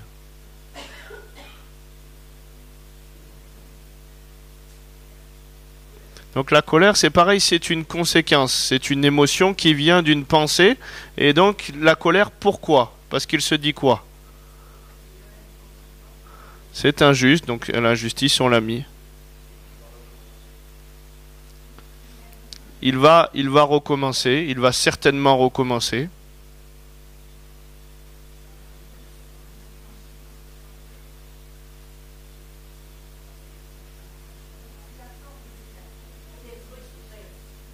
Perdu. Il est frustré, c'est encore une conséquence, la frustration, la conséquence d'une pensée. Frustré, pourquoi? Parce que je pense quoi? Pardon, attends. Il ne mérite pas l'amour du père. Moi, je le mérite.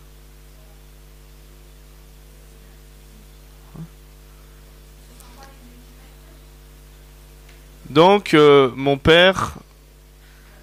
Ouais, je crois qu'on l'a mis quelque chose comme ça tout à l'heure, ouais. Ok. Mon père ne m'aime pas, effectivement. Et il se compare à l'amour qu'il lui porte et il se dit, mais moi, je fais tout bien, mais en fait, il m'aime pas, quoi.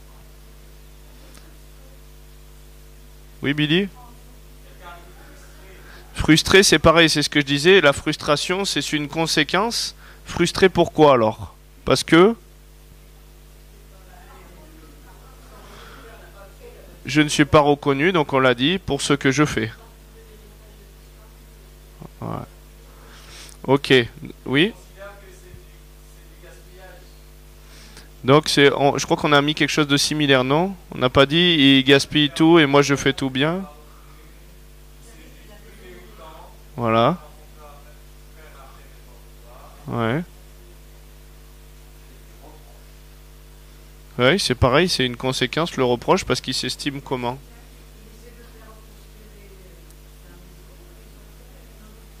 Voilà, je travaille pour rien, quoi. Je travaille pour rien. Voilà. Oui.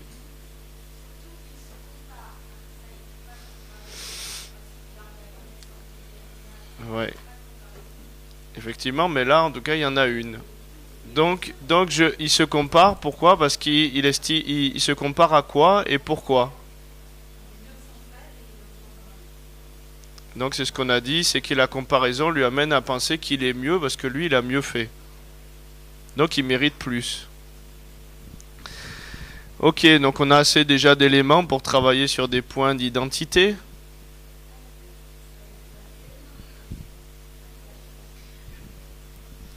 Donc est-ce que le petit 2, c'est les pensées d'identité toujours?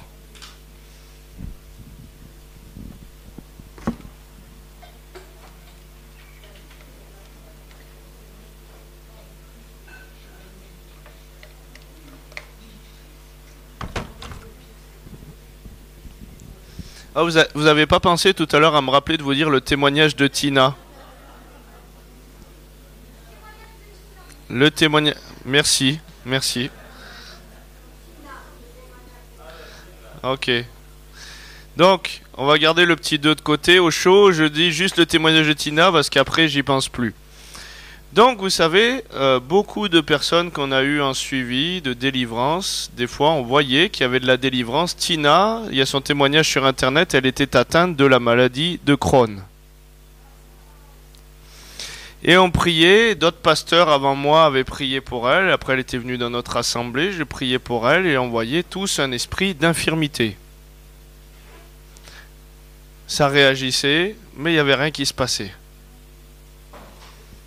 Et puis à un moment, le Seigneur il me dit, mais d'abord moi je veux traiter sa faille identitaire parce que là elle est incapable de recevoir ce qui se passe dans l'onction. Et donc on a dû traiter quelque chose sur sa vie où à l'enfance, en fait, elle a été abandonnée par son père.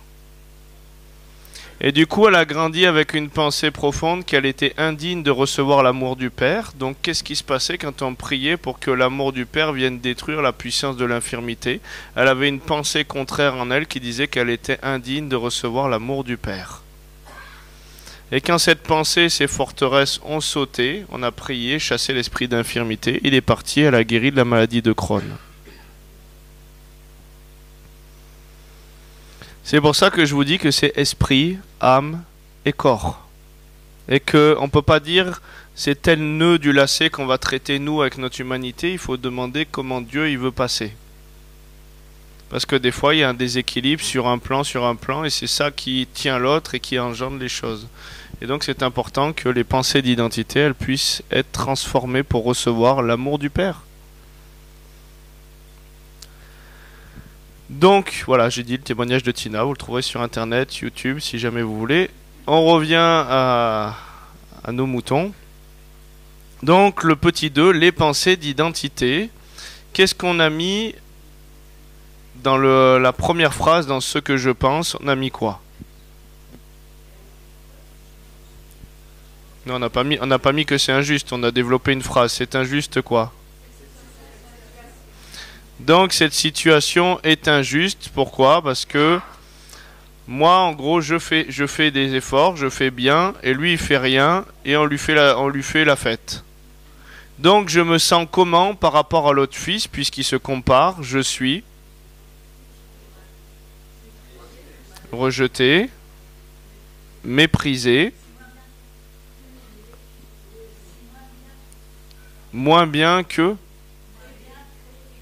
traité, humilié,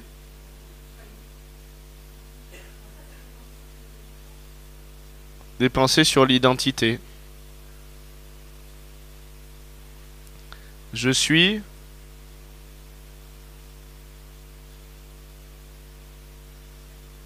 donc c'est une situation d'injustice terrible que je vis. Je me sens comment face au père qui favorise l'autre où c'est injuste et moi, je me sens...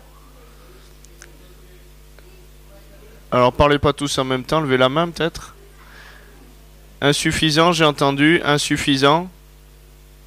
Rejeté, donc on l'a dit, rejeté. Ça, là vous parlez de vous, hein. La tâche hein, que je vous disais tout à l'heure. Hein.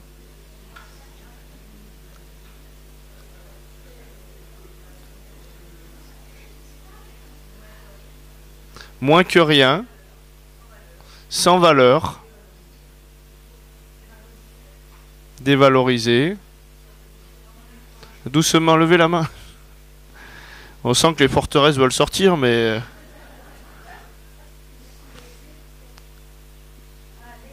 Lésé.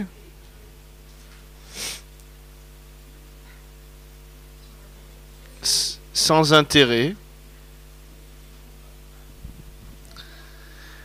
Ensuite, on a mis quoi dans ce que je pense, le deuxième point, la deuxième phrase qu'on a développée?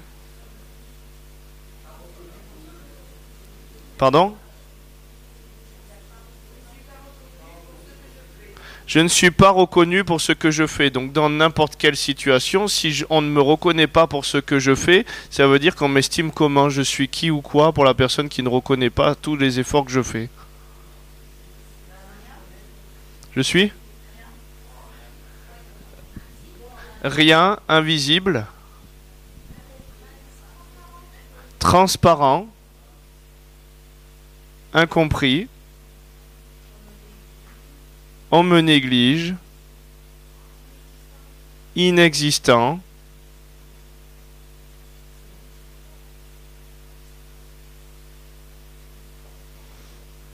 notez, hein, parce que vous parlez de vous hein, quand vous donnez des mots là. Alors, colère, c'est pareil, la colère c'est une conséquence, c'est pas une identité la colère. La colère c'est ma réaction à quoi? Donc je me mets en colère pourquoi? Parce que je me dis...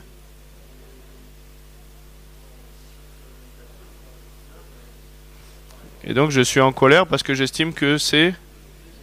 que je suis lésé, donc on l'a dit lésé, ouais.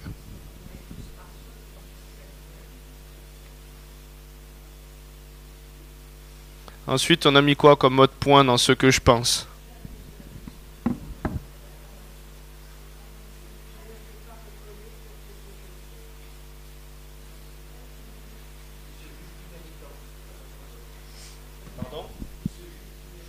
Il se juge plus méritant. Donc,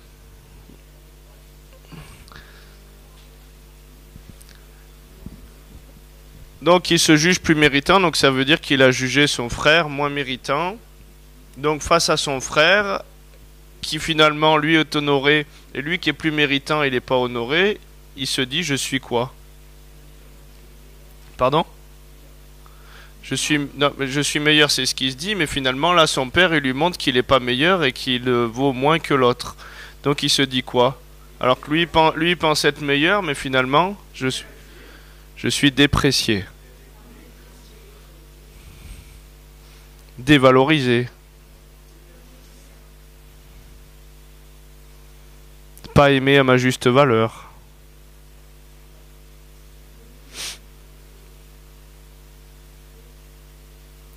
Ensuite, est-ce qu'on a mis encore des phrases dans ce que je pense?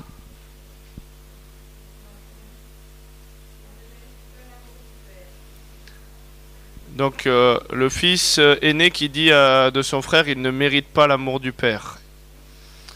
Et donc, il ne mérite pas l'amour du père, et si l'amour du père surabonde pour lui, et que pour moi, je sens que finalement, il n'y a pas l'amour du père comme lui, je me sens comment?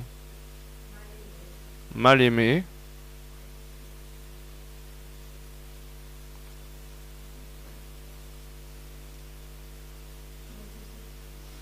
Non désiré,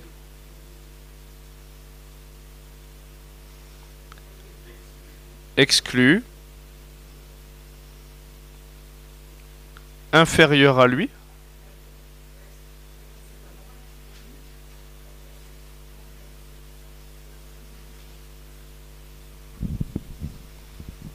ensuite, est-ce qu'on a mis encore quelque chose dans ce que je pense? Orphelin, moi, si vous voulez mettre orphelin, ça parle de vous. Hein. Rejeté, je crois qu'on l'a mis.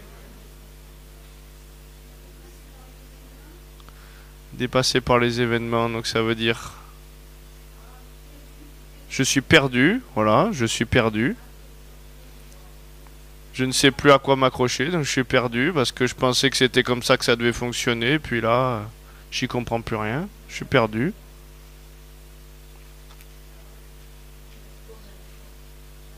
Je suis comme un étranger finalement parce que je pensais connaître et puis je ne connais pas mon père.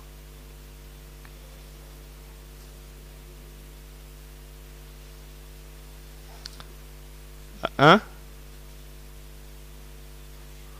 Ok. On va faire le petit 3, donc les pensées de la forteresse.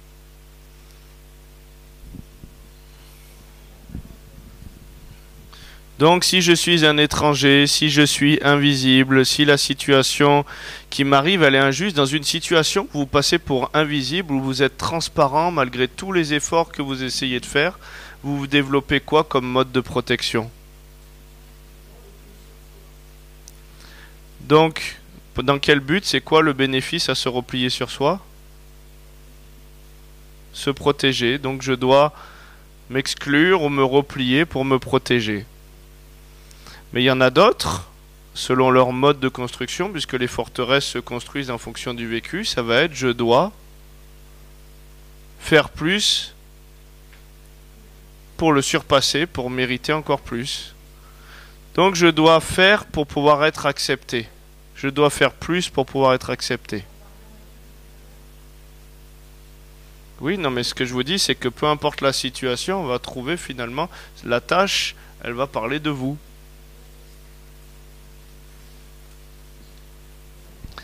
Donc je dois faire plus pour être accepté. Ou alors, finalement, à l'extrême inverse, c'est pas la peine de se casser la tête à faire des choses. Je ne fais plus rien pour ne pas faire d'erreur.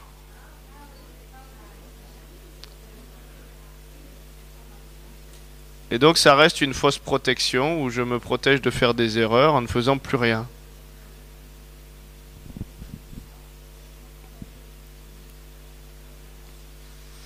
Et je vais peut-être vous choquer, mais il y a des personnes qui ont fait ce travail et qui sont partis missionnaires en Afrique, comme je le disais, et qui sont passés entre les mains de GPN. C'était Guérison pour les Nations, c'est le centre de guérison et restauration. Ils font des retraites de guérison intensive où ils travaillent l'identité. Comment? GPS, GPN, j'ai dit non, Guérison pour les Nations. Guérison pour les Nations, GPN. Et donc, ils ont fait ces retraites de guérison intensive et ils se sont aperçus en fait que ils devaient faire plus pour pouvoir être acceptés du Père et que Dieu ne les avait jamais envoyés en mission en Afrique et que eux, ils essayaient de risquer leur vie de faire plus, pas sur un envoi de Dieu, mais sur l'envoi de leur forteresse qui essayait encore de plaire à Dieu et de se dire allez, je dois aller en mission, c'est mieux que de rester chez moi ou que de servir dans l'assemblée ou de faire ci. Mais c'est pas ce que Dieu leur demandait de faire, c'est ce que leur demandait de faire leur forteresse.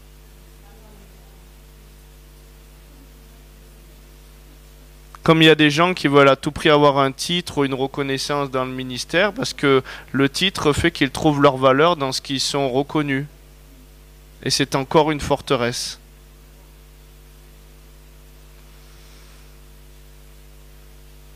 Il y a un gars, je me rappelle dans un livre de Reinhard Bonnke qui s'appelle Une vie en feu. Le gars, il était pasteur d'une assemblée de plusieurs centaines de personnes. Et Dieu lui a dit, voilà, c'est pas là que je te veux. Tu vas t'occuper de la flotte de camions pour gérer les camions. C'était un mécanicien et un gars qui avait géré les trucs. Tu vas t'occuper de la flotte des camions pour favoriser l'évangélisation de cet homme et du ministère de cet homme. Et Dieu l'avait pas appelé dans le pastorat, il l'avait appelé à gérer parce qu'il avait des talents là-dedans et dans la mécanique et dans les choses et pour faciliter la gestion et l'organisation. Vous imaginez des fois, sur une faille identitaire, une mauvaise construction, comment on peut louper le but de notre destinée? Et donc, si ces pensées sont vraies, et pour le moment elles sont vraies, puisqu'on se comporte et on fonctionne comme ça, petit 4, quel faux Dieu elle me présente?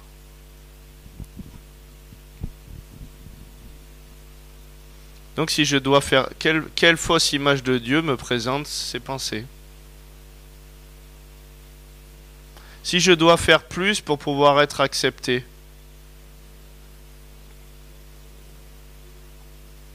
ou pour pouvoir être vu de mon Père, ou pour pouvoir être visible aux yeux des gens et être reconnu. Ça me présente un Dieu comment? Un Dieu dur, un Dieu qui n'est pas partial, un Dieu injuste. Pardon? Exigeant, un Dieu exigeant.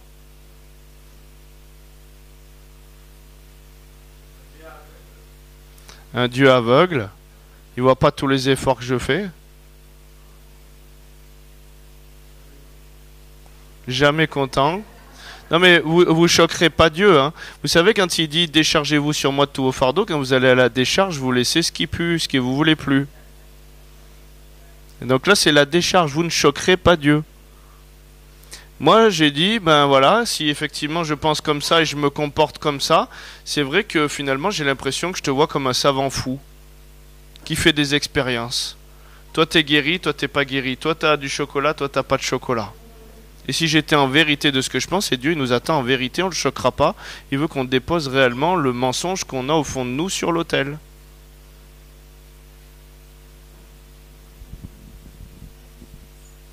Et j'ai même tombé des chrétiens qui m'ont dit que finalement, en fait, à travers toutes leurs réflexions, je dis alors comment ça te fait voir Dieu? Ben en fait, je vois Dieu comme inexistant. Je lui dis donc, et tu me dis que tu n'entends pas Dieu au quotidien. Il me dit oui, oui. Je lui dis, ben, comment tu peux entendre un Dieu qui profondément tu lui parles, mais dans ton intérieur, il y a une programmation qui te dit qu'il n'existe pas.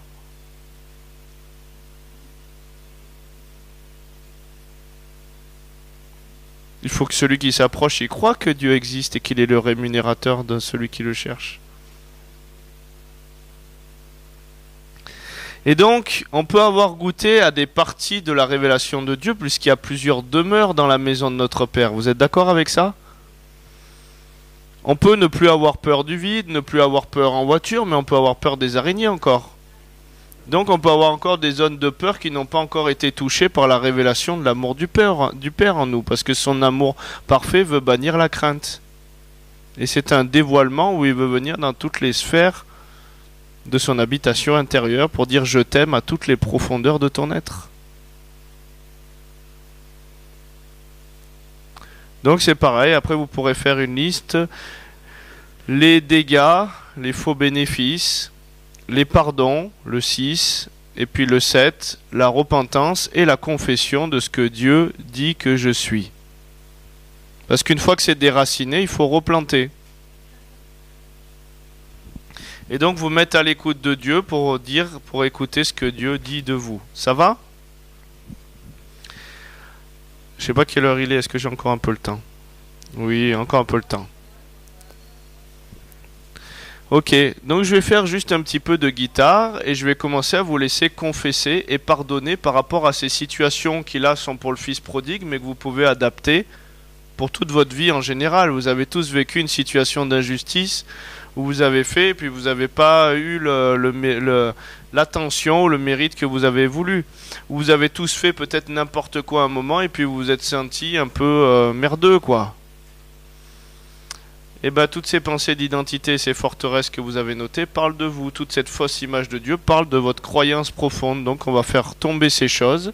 Et ensuite je vais vous demander de vous mettre à l'écoute pour proclamer ce que Dieu dit de vous. Et si Dieu vous demande d'aller vous laver 7 fois dans l'eau de sa parole, c'est pas une fois qu'il va falloir confesser les choses. Vous savez, au niveau de la médecine, ils nous disent que pour programmer la programmation neuronale, il faut 21 jours pour arriver à créer de nouvelles programmations neuronales et que le circuit s'imprime comme une vérité en nous. Ben on retrouve les 21 jours, hein, on le retrouve dans un combat spirituel où le prince de Tyr, il a résisté pendant 21 jours à l'ange de l'Éternel. Ça veut dire que Dieu il avait déjà dit victoire, parce que Dieu ne perd pas. Mais il y a eu un combat jusqu'à l'incarnation des choses. Vous êtes d'accord avec ça ?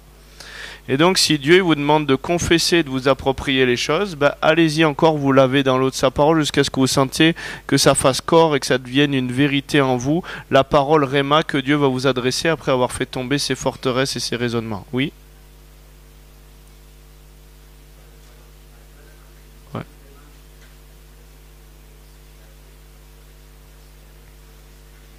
Ouais, j'enverrai après pour le centre et vous redistribueront des feuilles toutes préfaites où vous aurez juste à regarder pensée de situation, petit 1, pensée d'identité pour retravailler sur d'autres aspects de votre vie. Ça va?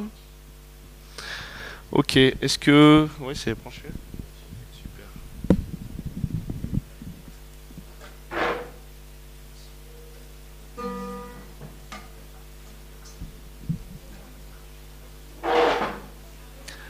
Alors aujourd'hui, on va faire tomber les forteresses. Vous êtes d'accord avec ça?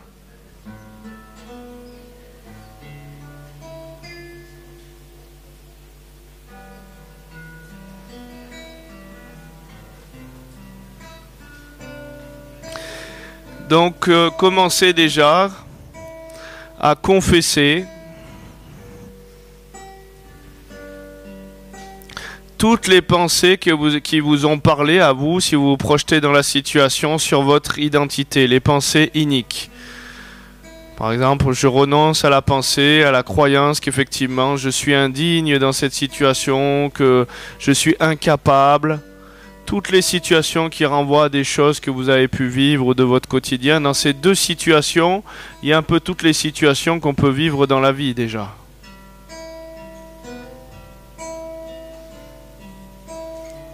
Donc je ne peux pas le faire à votre place. Confesser, ça veut dire déclarer, dire ouvertement que vous renoncez à ces fonctionnements-là, vous les confessez, vous les amenez à la croix. Donc c'est à vous à confesser, lisez ce que vous avez noté ou confessez. S'il vous plaît, restez pas à me regarder ou la bouche fermée, commencez à vous tenir.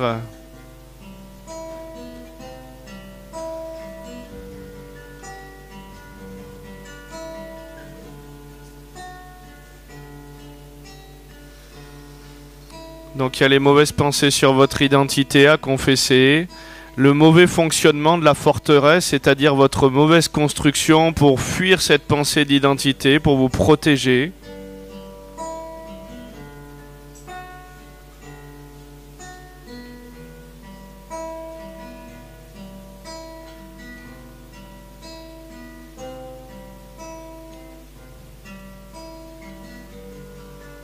Voilà, je renonce à la mauvaise pensée que je dois faire plus pour mériter ton amour, ou d'autres forteresses selon comment vous êtes construit dans votre vie.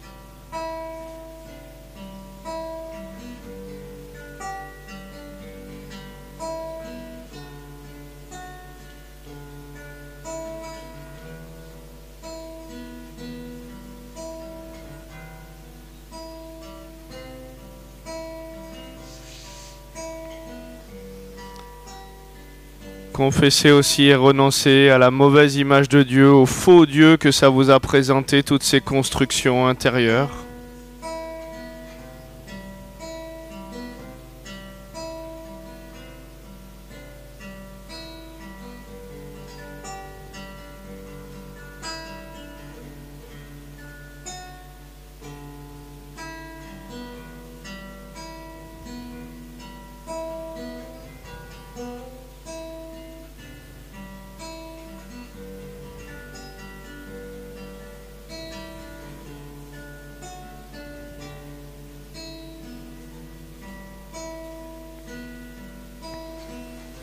Les dégâts que vous avez acceptés sur votre vie à travers cette mauvaise manière de penser, tout ce que vous avez laissé l'ennemi encore prendre du terrain, l'exigence, la dureté, les tensions que ça a amené, la culpabilité.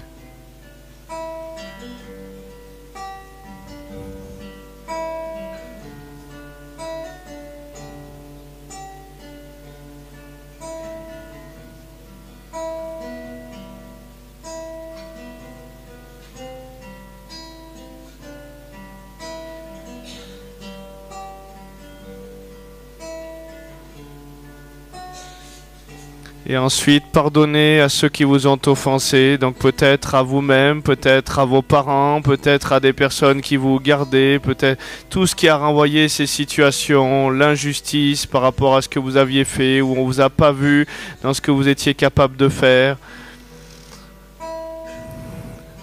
ceux qui vous ont jugé alors que vous aviez mal fait, qui vous ont pas révélé le cœur du Père et qui vous ont fait voir que vous étiez nul, indigne, honteux de faire ces choses-là. Tous ceux qui ont appuyé le côté de l'ennemi plutôt que la révélation du cœur du Père.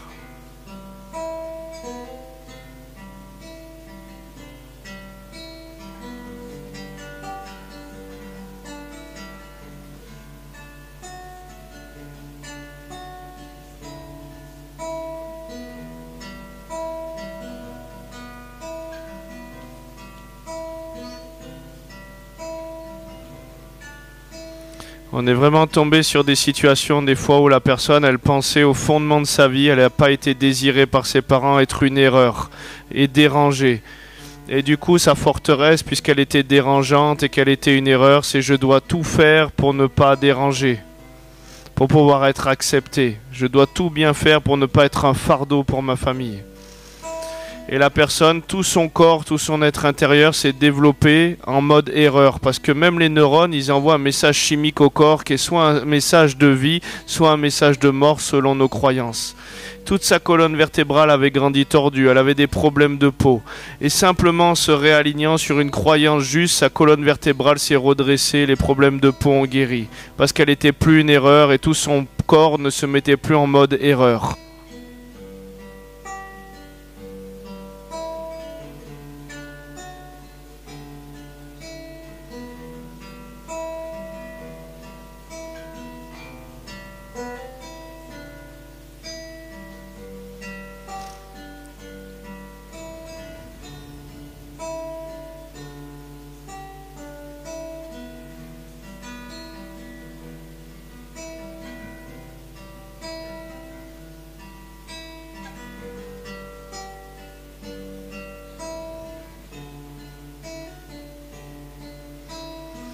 Et quand vous avez fait tomber, renoncer, confesser ces choses, pardonnez à ceux qui vous ont offensé et à vous-même. Dieu, il est je suis. Et quand il te parle sur ton identité, il te parle et tu possèdes ton héritage. S'il te dit tu es ma fille bien-aimée en qui j'ai mis tout mon amour, tu confesseras je suis. Parce qu'il est je suis, il t'a fait à son image. Et tel il est, tel nous sommes aussi dans ce monde. Et quand il te donne une parole réma, elle ne revient pas à lui sans avoir accompli ses desseins. Et s'il faut tirer encore quelques flèches, c'est-à-dire libérer encore ces paroles sur ta vie, libère-les le temps que les murailles s'effondrent. Si tu dois tourner autour un certain nombre de temps, libère les paroles que Dieu dit de toi. Parce qu'une fois que les choses sont défrichées, arrachées, abattues, tu peux enfin planter et construire.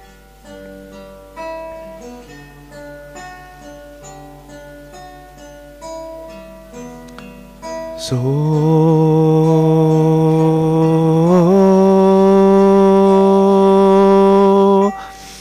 Samayele ile loma yo yelele yelele o Samayele loma yele yele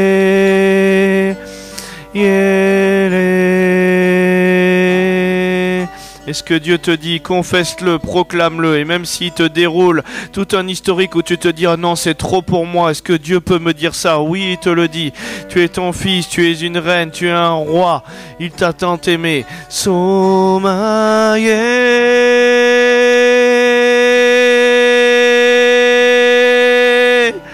Oh, oh, oh, oh, oh. Je suis ton fils bien-aimé, l'objet de toutes tes attentions. Toi, je suis comblé, il ne me manque rien, je suis parfait, je suis aimé, voulu, désiré.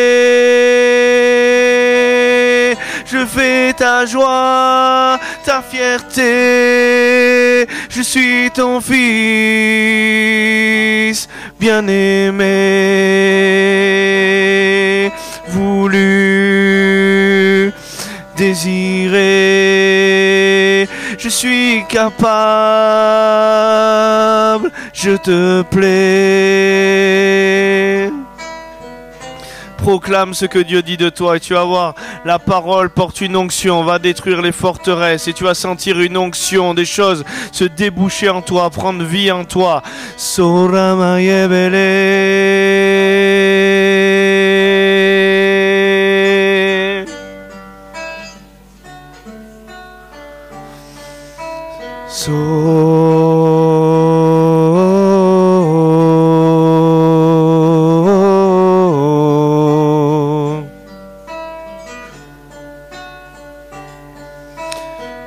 Je suis digne.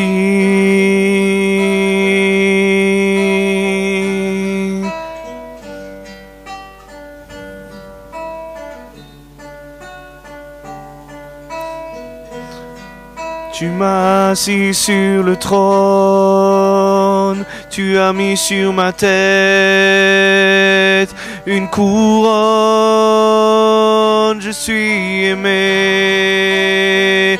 Tu me donnes des habits royaux, je suis comblé en toi, Yahweh. Je n'ai rien à faire, oui je te plais. Je n'ai rien à faire, je suis aimé, voulu, désiré. J'ai de la valeur à tes yeux, je suis précieux.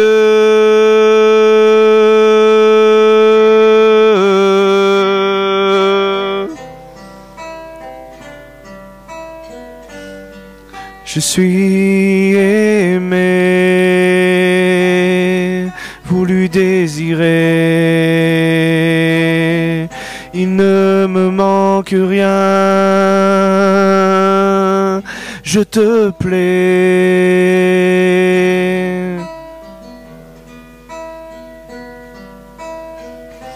Sois simple et proclame les choses que Dieu dit de toi. Déclare les choses que Dieu dit sur ta vie. Fais tomber les murailles, les barrières, les choses qui se sont élevées. Tourne autour, déclare, confesse.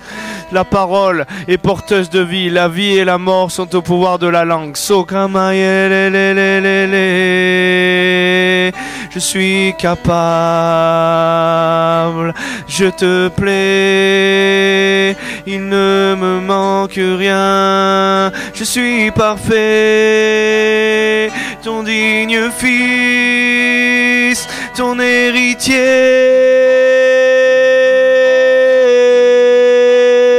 Je peux me réjouir et manger des meilleurs mets.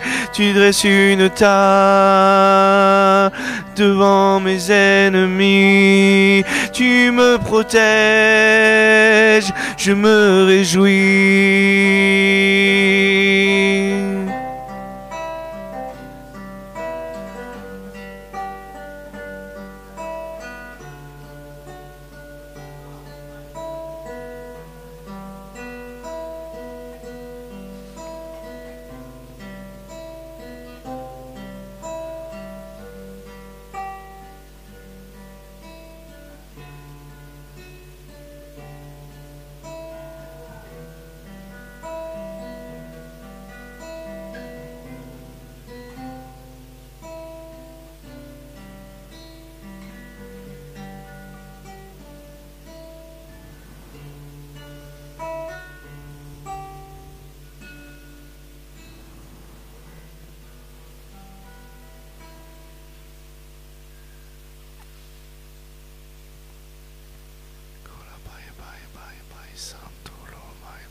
Est-ce que vous sentez que quand vous confessez les choses, il y a quelque chose qui prend de l'ampleur, il y a quelque chose qui se pose en vous, il y a des fondations qui s'établissent, il y a une onction et une gloire qui est là? Tout doit se bâtir depuis la révélation du cœur du Père et nous sommes transformés à l'image de ce que nous contemplons. Je suis aimé, je suis voulu, Je suis désiré. Je suis parfait. Je fais sa joie. J'entends le Seigneur qui dit, tu fais ma joie.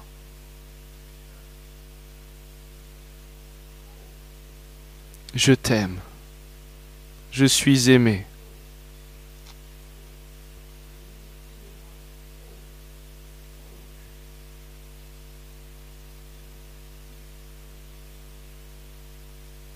Je prends plaisir en toi.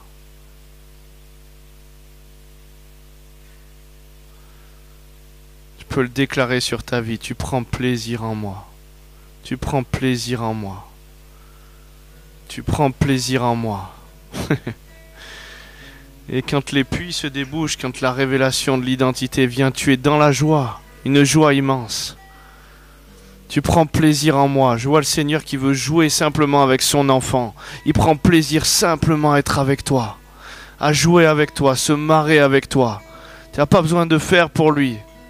Il veut déjà te bâtir dans le fait qu'il passe du temps avec son fiston, avec sa fille bien-aimée, en qui il met tout son amour.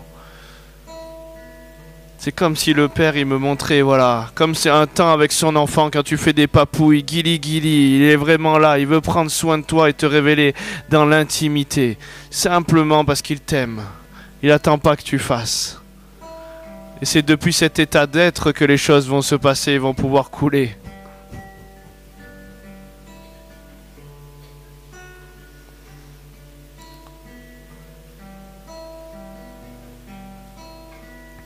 Ne te limite pas, continue à tirer des flèches, il veut encore parler. Les puits, quand il y a quelque chose qui se débouche, l'eau veut couler.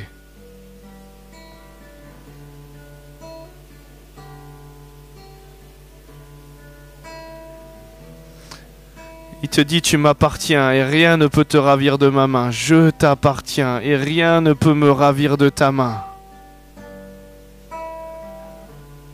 Mais déclare-le, la vie et la mort, c'est au pouvoir de la langue. Tu crées la réalité, tu l'appelles à l'existence.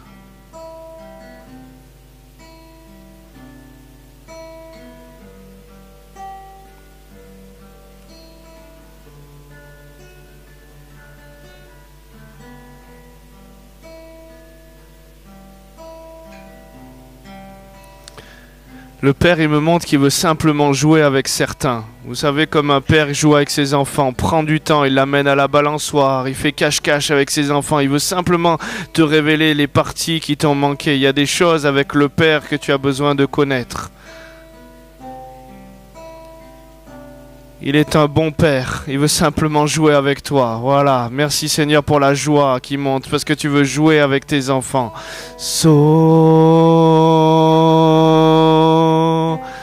Santo, Kamaye, oh Kamaye Santo Roa, Imaele, oh, débouche les puits de joie, oh.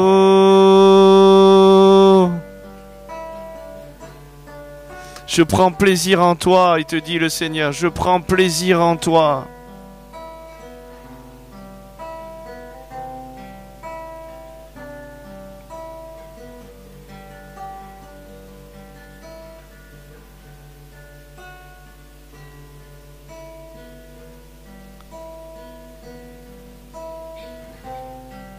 Je t'aime, je te guéris, parce que je t'aime, je te guéris.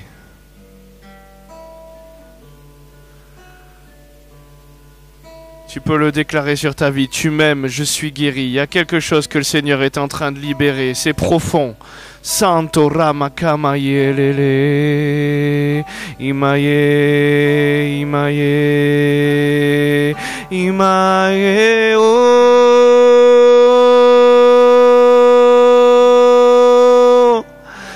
Yele.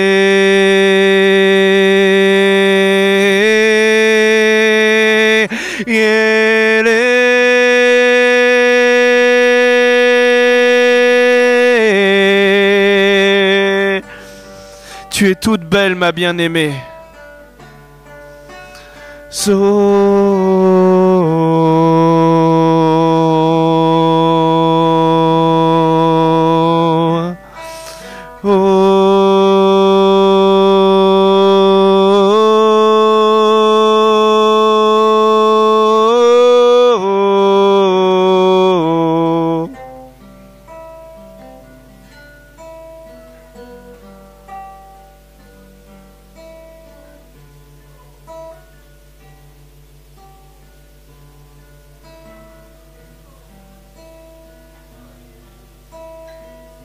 Voilà, le Seigneur te touche, l'amour du Père se déverse, laisse l'onction de Dieu couler. Comme je t'ai dit, tu peux être canal ou bouchon au plan de Dieu.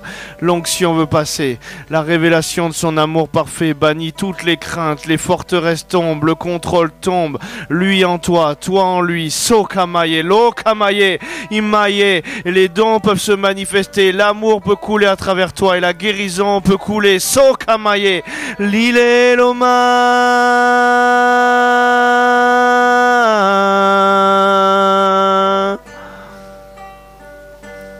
Je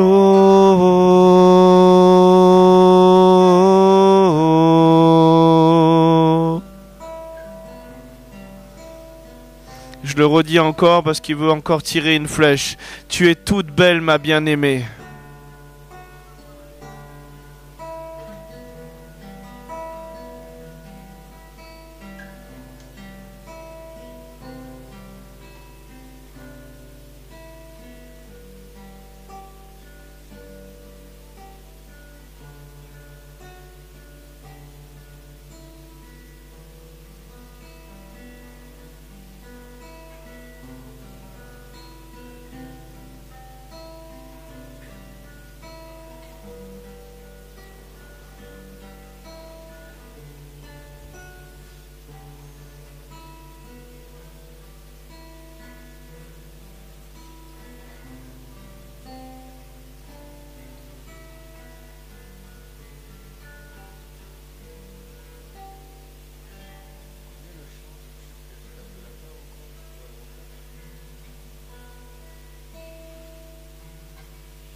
Et s'il y a des personnes pour lesquelles on n'a pas encore prié ou qui avaient encore des besoins de prière, vous pouvez encore vous avancer, ou même qui ont besoin qu'encore des bouchons sautent dans la révélation de l'amour du Père, de la conscience de leur identité en Christ. On va prendre des temps de prière, mais l'onction de Dieu est là. Et ce que Dieu vous a donné, la parole de Dieu ne revient pas à lui sans avoir accompli ses desseins.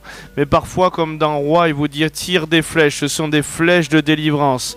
Lave-toi dans la parole de vie, si c'est pas cette fois pour être purifié de ta lèpre intérieure, et libère ce que Dieu te dit, et le temps que Dieu te dit, pour pouvoir vivre vraiment l'établissement et que tu n'aies plus à faire, mais que tu sois simplement dans cette identité où tu n'as plus à lutter pour posséder ces choses, mais c'est ton identité, ça émane de toi, ça coule de toi.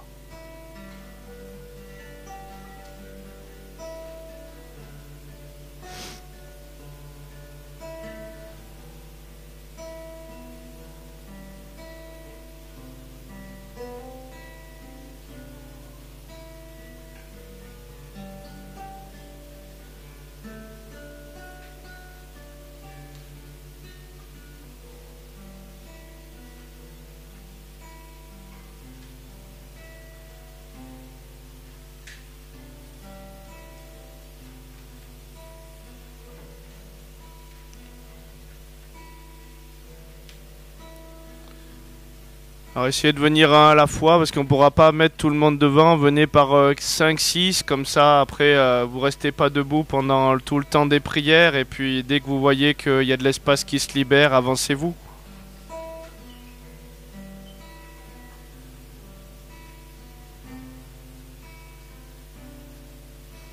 Si Denis et Goyer aussi peuvent venir pour prendre un temps de prière.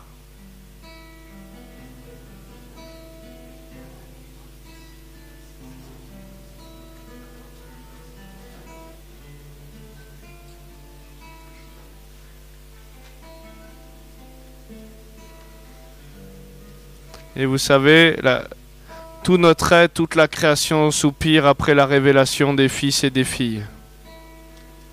Et même quand notre terre intérieure se révèle comme fils et comme fille, il y a quelque chose qui se passe. Et nous ne sommes plus esclaves de la peur, mais nous sommes maintenant enfants de Dieu.